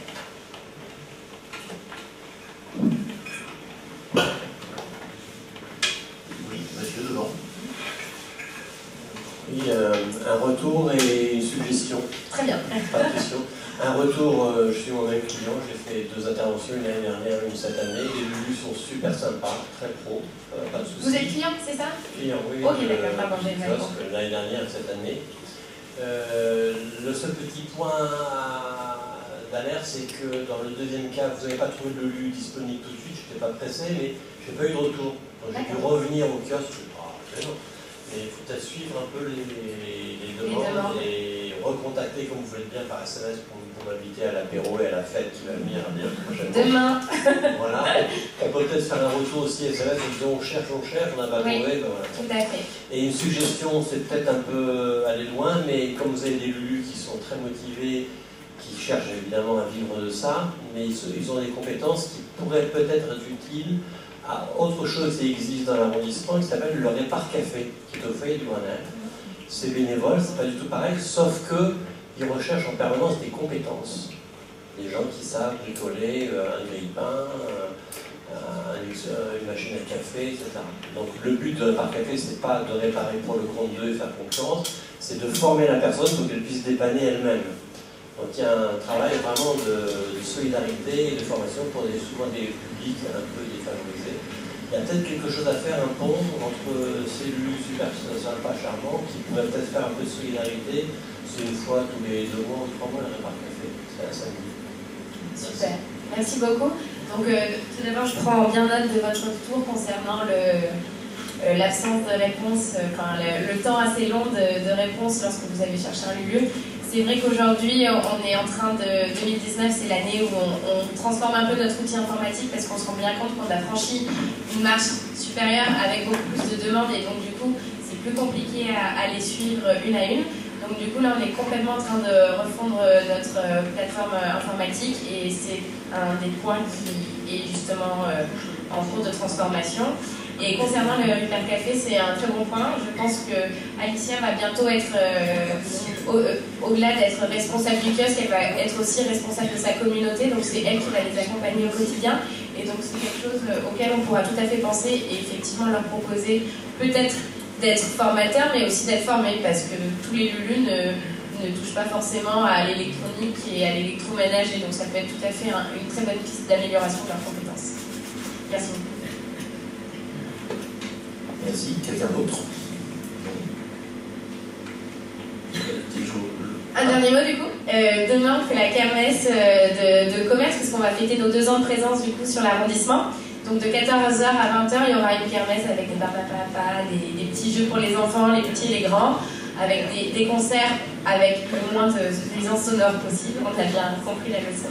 Et donc tout le monde est invité et bienvenue à cette fête. Voilà. Merci beaucoup. Ça passera pour ça. Au kiosque de commerce. Enfin, au kiosque. Quelle heure? De 14h à 20h. Donc ça va dépasser, ça va aller sur la rue du commerce? Non, ça se concentre vraiment devant notre kiosque qui est sur les côtés. Mais on va pas sur la rue. Non, ils vont jamais sur la rue. Parce que moi, je suis déjà venue. Merci pour cette présentation et pour cet enthousiasme. Merci beaucoup. Merci beaucoup. Donc nous allons entamer le dernier point de l'ordre du jour, qui est le budget participatif 2019. Je vais laisser la présentation se mettre en place. Oui.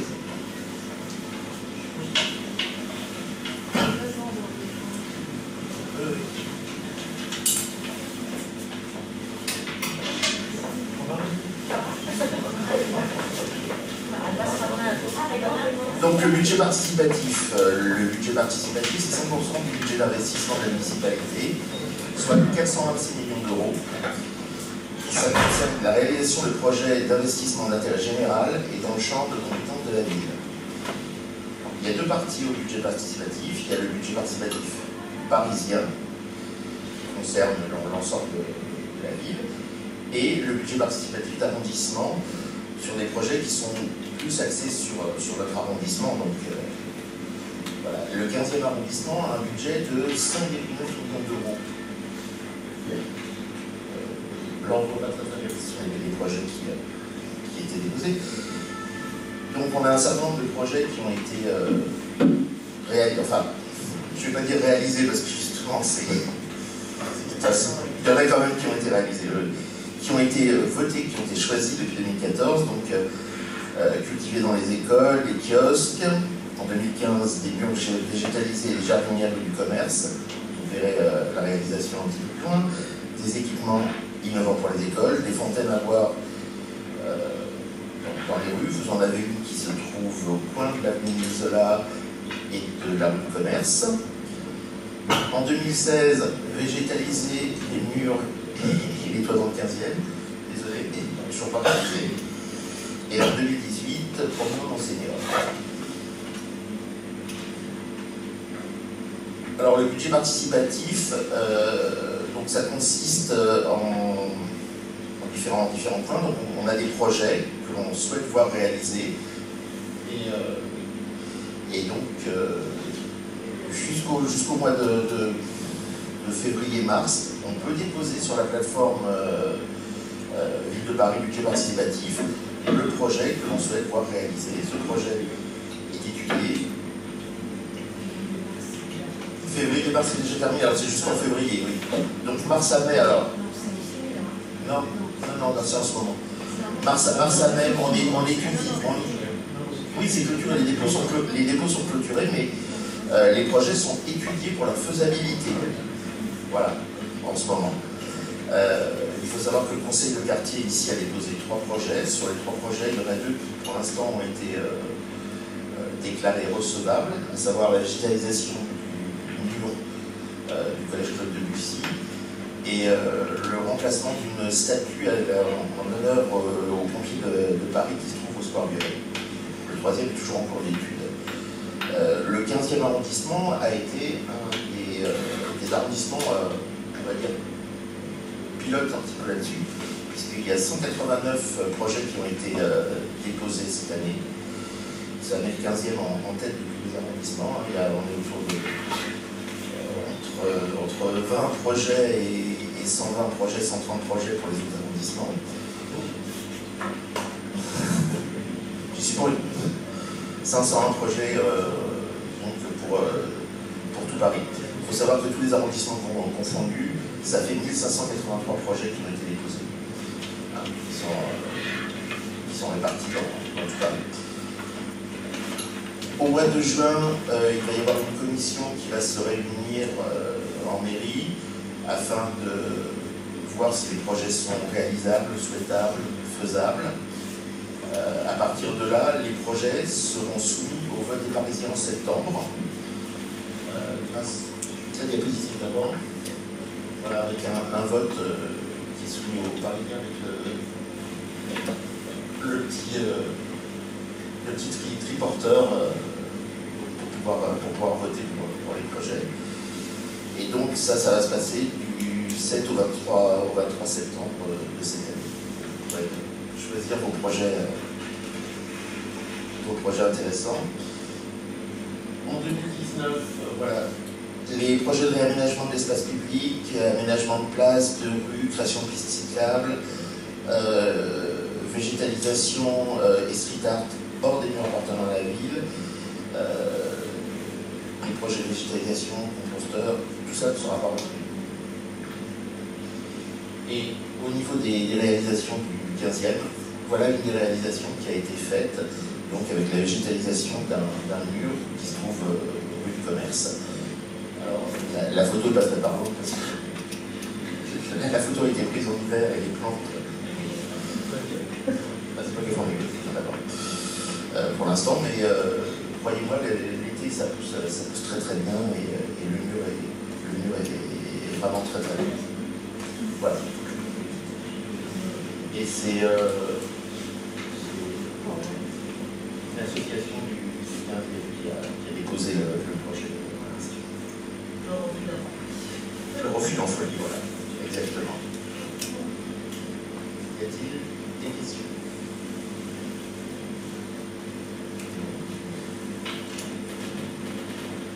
Écoutez, c'est parfait. Je vous remercie d'être. Oui, j'aimerais bien qu'on parle du Square Violet, s'il vous plaît. J'aimerais bien qu'on parle de la commerce, s'il vous plaît.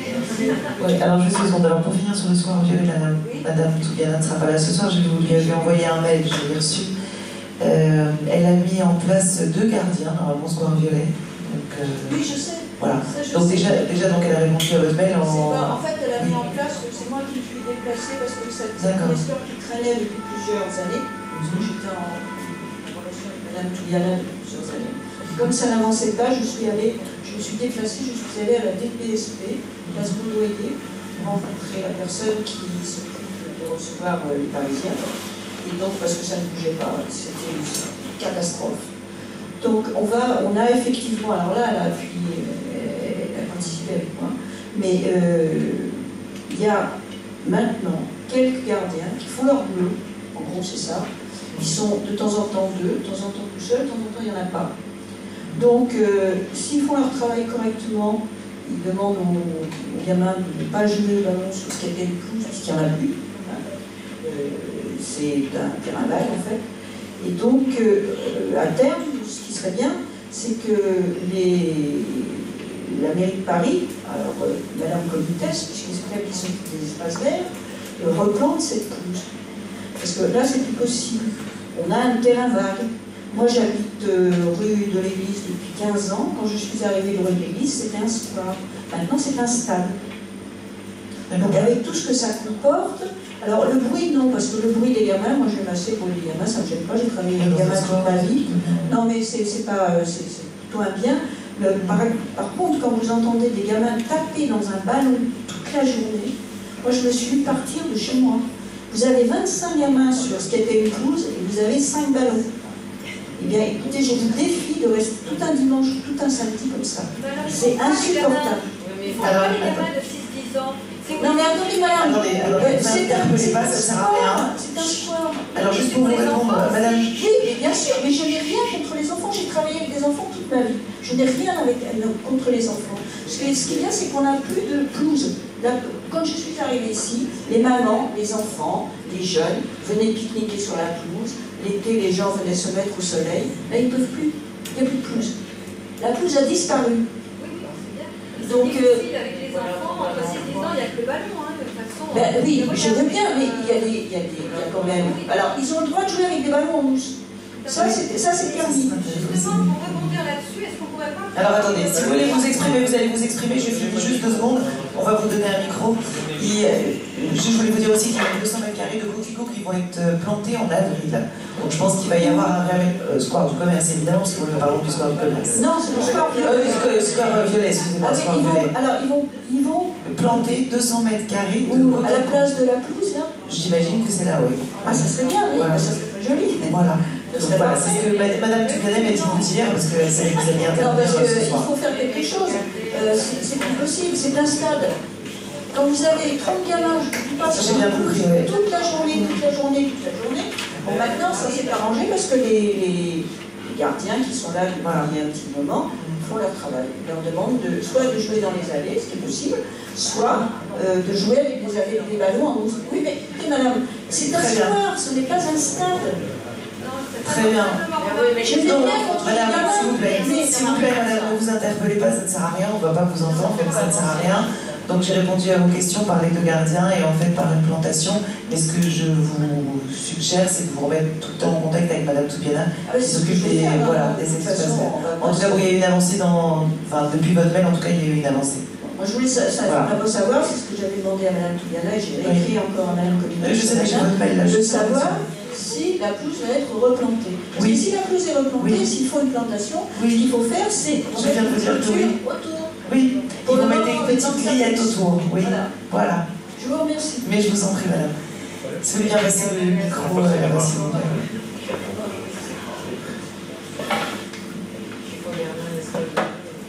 Si on peut simplement rebondir, oui, tout à fait, on est tout à fait d'accord avec madame, c'est très joli à soir.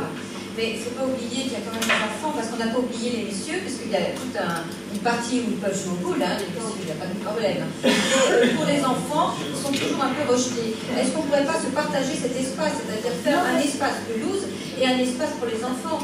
Parce que les enfants de 6 ans, ils sont un peu l'espace du fond. Non, au fond, c'est des petits, il y a les jeux, les places. S'il vous plaît, passe en micro. Voilà. Et c'est bien pour ça qu'on se bat un petit peu pour avoir une rue aux enfants, pour que les enfants de 6-10 ans puissent faire de la trottinette, du ballon.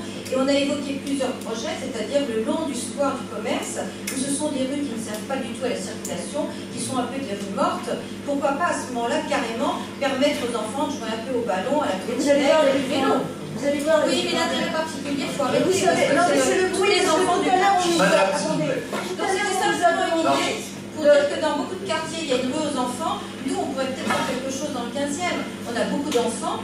Donc, une rue aux enfants, c'est simplement une rue qui serait le week-end ou la trottinette, qui serait pour les enfants de 6-10 ans, qui serait fermée, oui, les voitures ne passeraient pas. Et ce serait le long du square du commerce qui ferait que ce serait une extension un petit peu, justement, du square. Ça peut être aussi le long de Saint-Lambert, la rue Fort-Michel, qui serait dans le prolongement de la rue Don-Séché. Mais c'est vrai que ça manque vraiment terriblement pour s'occuper aux enfants et ça réglerait le problème justement des enfants qui jouent au ballon. Il y a le fait que moi, alors, madame, s'il vous plaît, on ne s'interpelle pas comme ça sans micro. On dialogue. Sinon ça part. Oui, mais vous dialoguerez dehors, s'il vous plaît, mais pas pendant la réunion.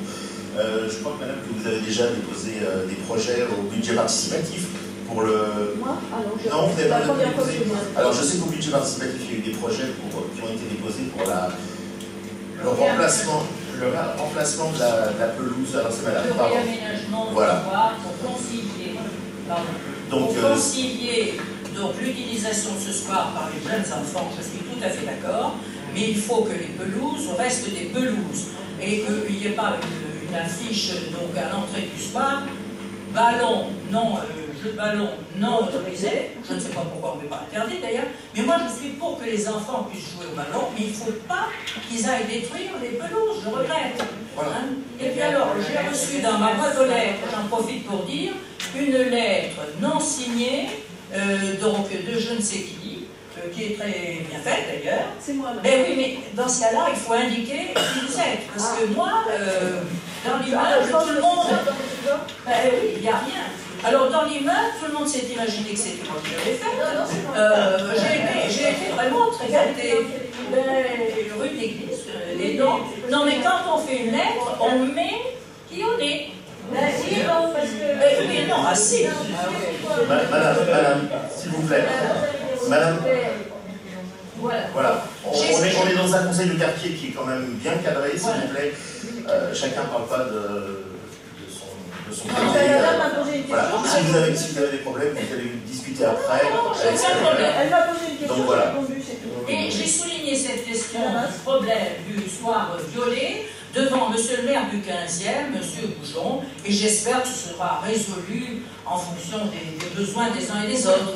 Mais ça ne peut pas durer comme ça. Quant aux gardiens, écoutez, moi je suis allée en voir 2 qui s'étaient enfermés dans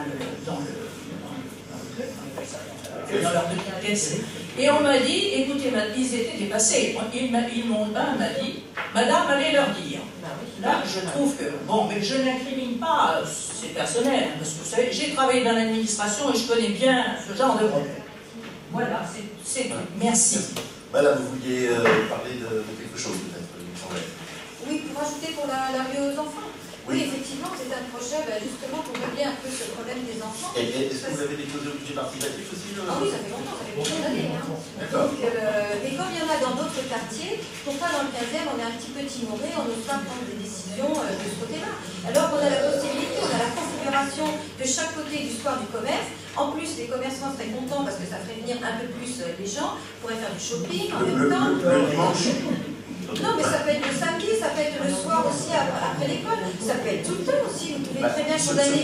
Ce projet, vous l'avez déposé au budget participatif. S'il n'a pas été pas sélectionné, mais voté par les habitants, c'est peut-être qu'il y a eu une raison aussi. Je ne veux pas m'immiscer là-dedans, mais voilà. Oui, il faut simplement réfléchir à ce qu'on peut faire, parce qu'il y a un problème pour les enfants de 6-10 ans dans ce quartier. C'est tout, le problème il est là.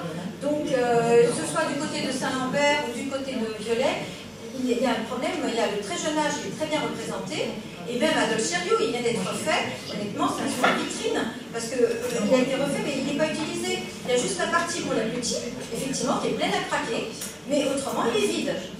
Alors on avait parlé de la trame verte qui devait passer, mais comme c'est toujours fermé le soir, ce qui est normal, hein, le soir c'est fermé l'horaire le soir, du coup on se casse les pieds, on se tord les pieds de chaque côté des trottoirs qui sont étroits, et on ne profite absolument pas de ce soir qui a été refait, qui est magnifique, mais qui est inutile pour nous les riverains.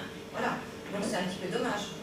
Donc, est-ce qu'on ne peut pas réfléchir vraiment à la faisabilité d'une rue qui serait pour les enfants, soit autour du square du commerce, soit... Voilà. Merci. Oui, monsieur, vous avez une question. À ma connaissance, il y a une rue aux enfants dans le 15e qui a été désignée comme telle. Elle se trouve près de la paroisse Saint-Léon. Ah, ça, j'en suis sûr. Il y a eu une décision. Ça a été une des premières rues aux enfants créées dans Paris. Je crois qu'il y a eu 2 arrondissements pilotes. Le 15e était pilote, avec une rue près de Saint-Léon. Ça, j'en suis à peu près sûr. La rue aux enfants que je connais qui marche bien, c'est une rue qui est très particulière. Elle est dans le 12e. Elle est coincée entre la mairie et une école. Donc, il n'y a pas de riverains, il n'y a pas... Mais effectivement, c'est un espace qui est appropriable par les enfants, parce que ça ne dérange pas les riverains, ça ne dérange pas la circulation. Donc une rue aux enfants doit être étudiée finement, et je ne sais pas pourquoi il y en a une qui a été choisie et non aménagée. Voilà, donc vous voyez, mais ça existe dans le 15e. L'avantage là, c'est que c'était près d'un soir. L'avantage là, c'est près d'un soir, c'est ça. Donc c'était plus facile, on a des enfants des petits, des plus grands. Inversement, voilà. Je pourrais vous dire pourquoi jouer en dehors du square quand on peut jouer dans le square. Ouais, justement, on a une éclouse, les citizens avaient une éclouse. Justement, voilà. Moi j'ai joué dans un square, j'ai joué dans la rue. On va arrêter là avec le soir. a-t-il d'autres interventions? Voilà. Oui, simplement, puisqu'on est sur la rue du commerce, je voulais simplement faire remarquer que les voitures vont toujours aussi vite dans cette rue. Est-ce que ce serait pas possible de mettre des ralentisseurs ou mettre vraiment d'une façon visible sur le sol 20 km/h réservés aux piétons, comme il y a dans beaucoup d'autres rues dans Paris, et surtout des ralentisseurs? Ça, c'était ma première question.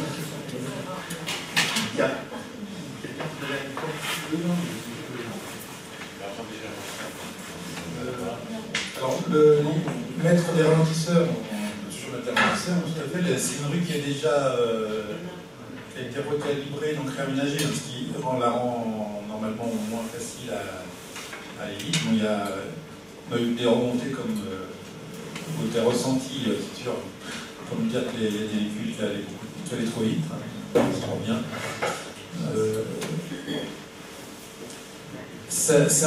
On peut toujours mettre des ralentisseurs. Après, c'est un peu donner un signal que justement, on met des ralentisseurs dans les voies rapides parce que faire ralentir les gens au niveau d'un passage protégé ou d'un endroit qu'on trouve plus sensible. Si on le fait à un endroit, ça veut dire que les autres endroits, on permet plus, au moins, enfin, c'est un peu la limite. Alors, si vraiment on peut renforcer la signalisation aussi. Je vais compléter un petit peu l'information de monsieur.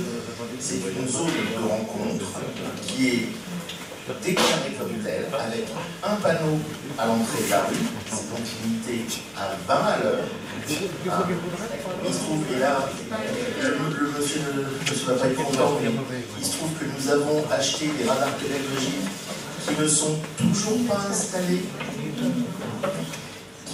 Ils attendent que la voirie veuille bien. Ils sont installés. Non, ils ne sont pas tous installés. Ça, ce serait le juge de paix. Monsieur, ils ont cité les rues où il y en a. Oui, mais ils ne fonctionnent pas, mais les nôtres ne sont pas installés. Donc ils sont, je ne sais pas, dans les sous-sols de la mairie ou dans les réserves de la voirie. Donc voilà. Il se trouve que donc, cette rue du commerce est une rue limitée. Si, c'est une rue limitée à 20 à l'heure, avec priorité aux piétons et ensuite au vélo.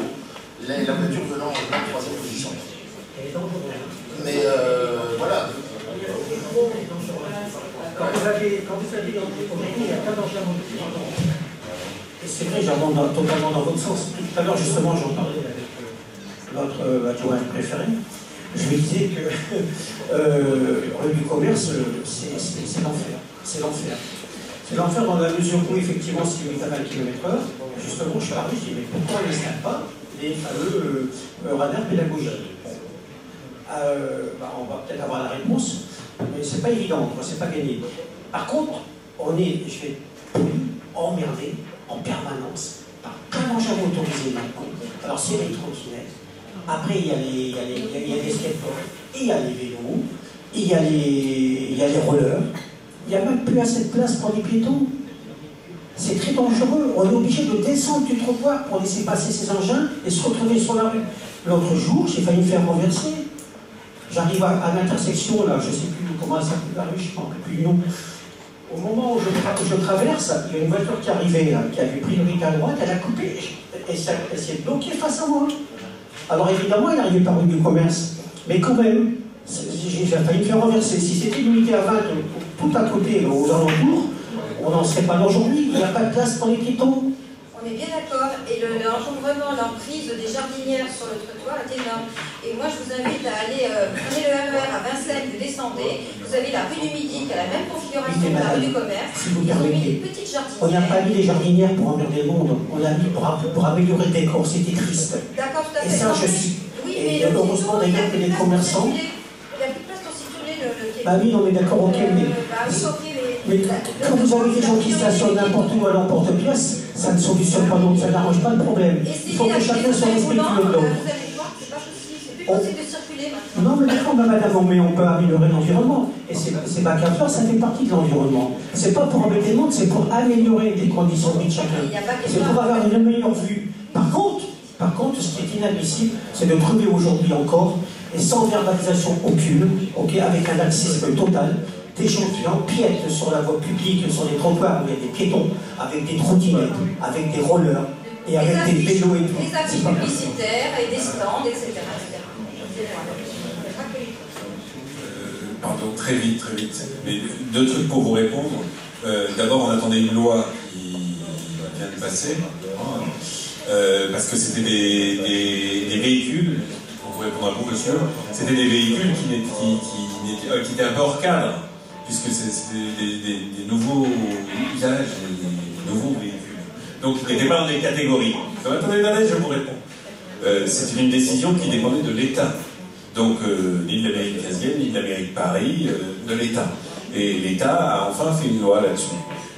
Par ailleurs, mais je l'avais déjà dit, je crois ici la dernière fois, mais là, il y a une politique accrue de verbalisation. Donc, il ne faut pas dire qu'il n'y a pas de verbalisation. Après, évidemment, il n'y a pas des agents verbalisateurs à chaque coin de rue. Mais enfin, la DPSP a mission et ordre, aujourd'hui, et ordre augmenté et sans attendre la promulgation de la loi, de verbaliser tous les méfaits dus à ces nouveaux véhicules. Après, c'est pas une question facile, et voilà.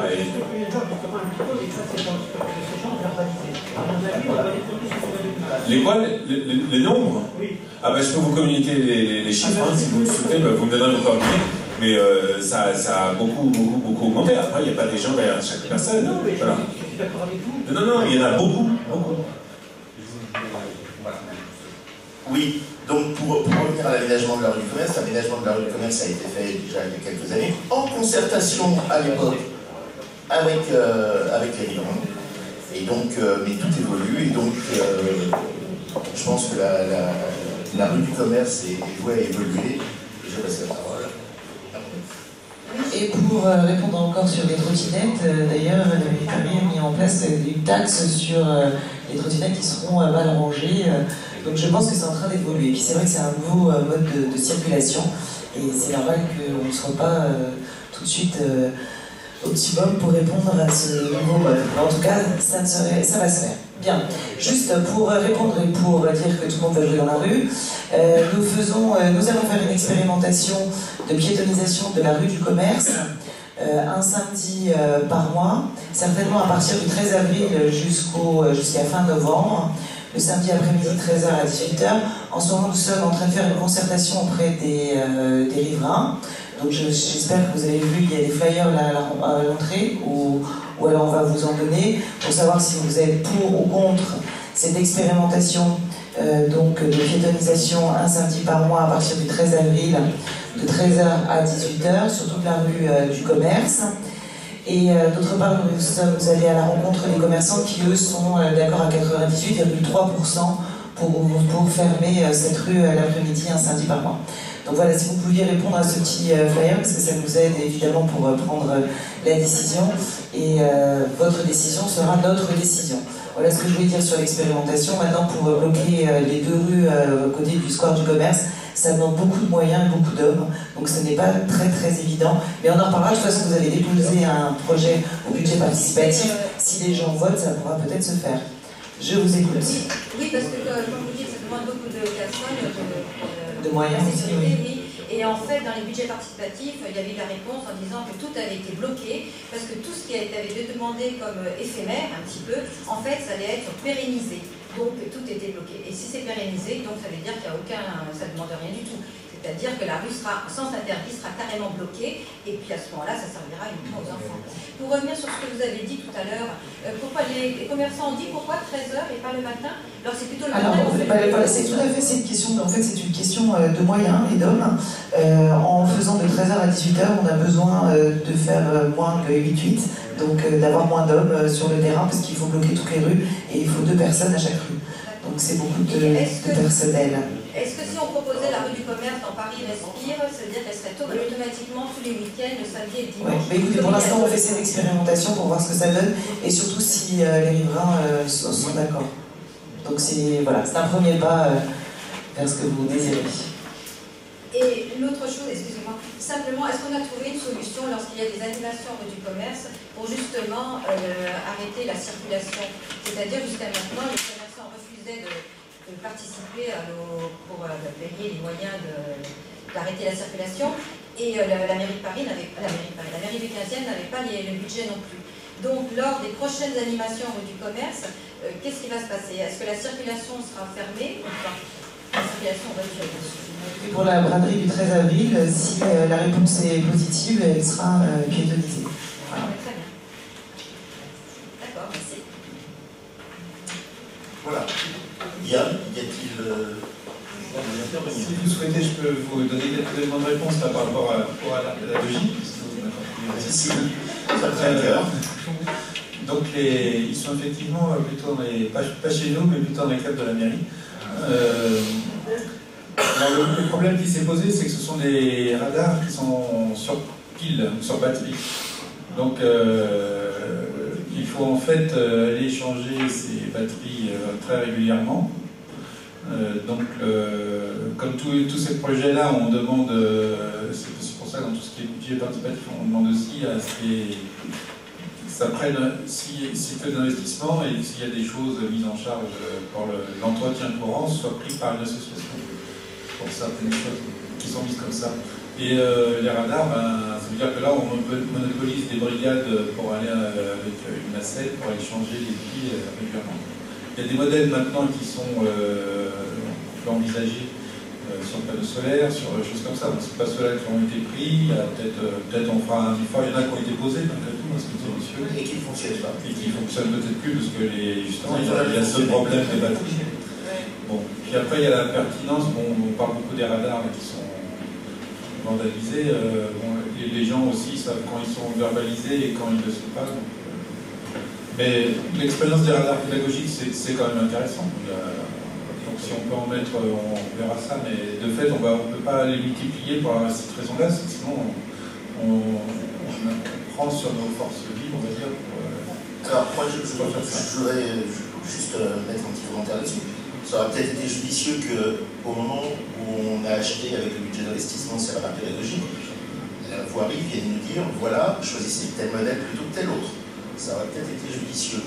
Ça nous aurait évité de dépenser de l'argent pour des radars qui se trouvent dans le cadre de la mairie. Ça, c'est un premier point.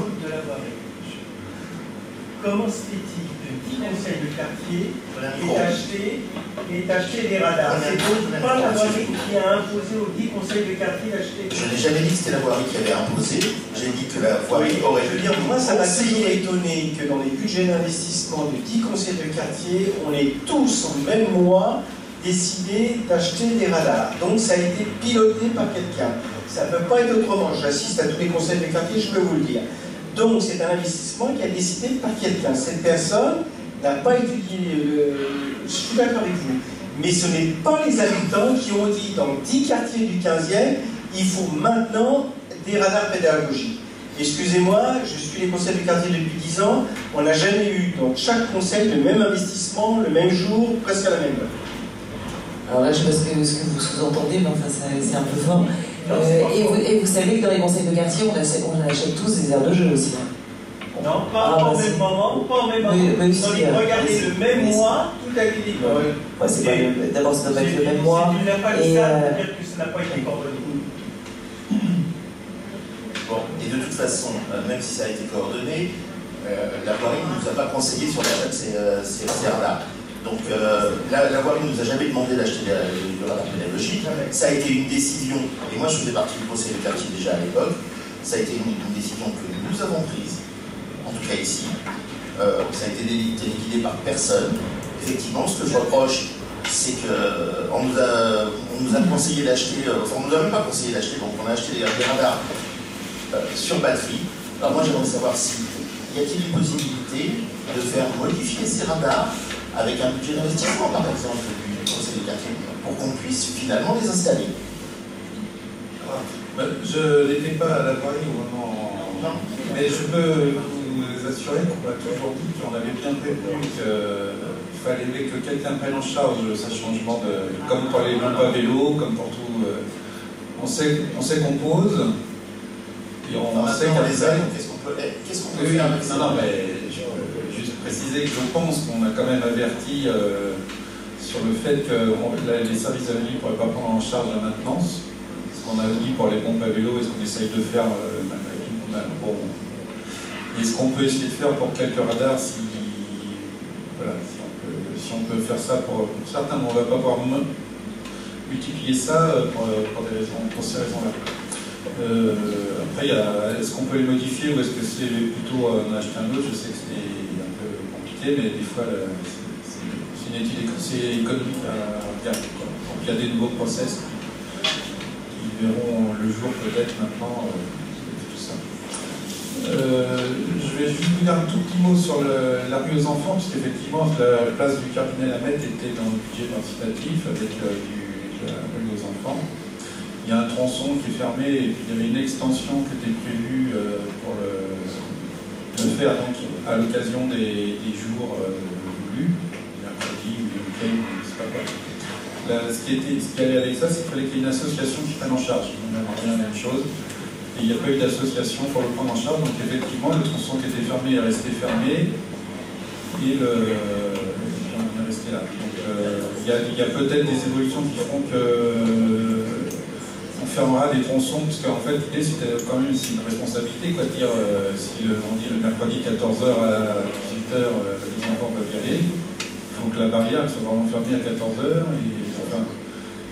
Donc c'était vraiment lié à cette voilà, c'est la prise en charge par l'association qui a freiné un peu la chose de ce que je sais. Donc après si on fait définitivement, c'est vrai, mais ça devient une repiétade en même temps, donc on sait faire aussi. Voilà, c'est parce que autre chose. Je crois que bien, c'est pas mal. Écoutez, je vous remercie beaucoup d'être venu à ce conseil de quartier. Juste une petite information, la fête de quartier de Viollet Commerce aura lieu le 14 septembre au Square du Commerce.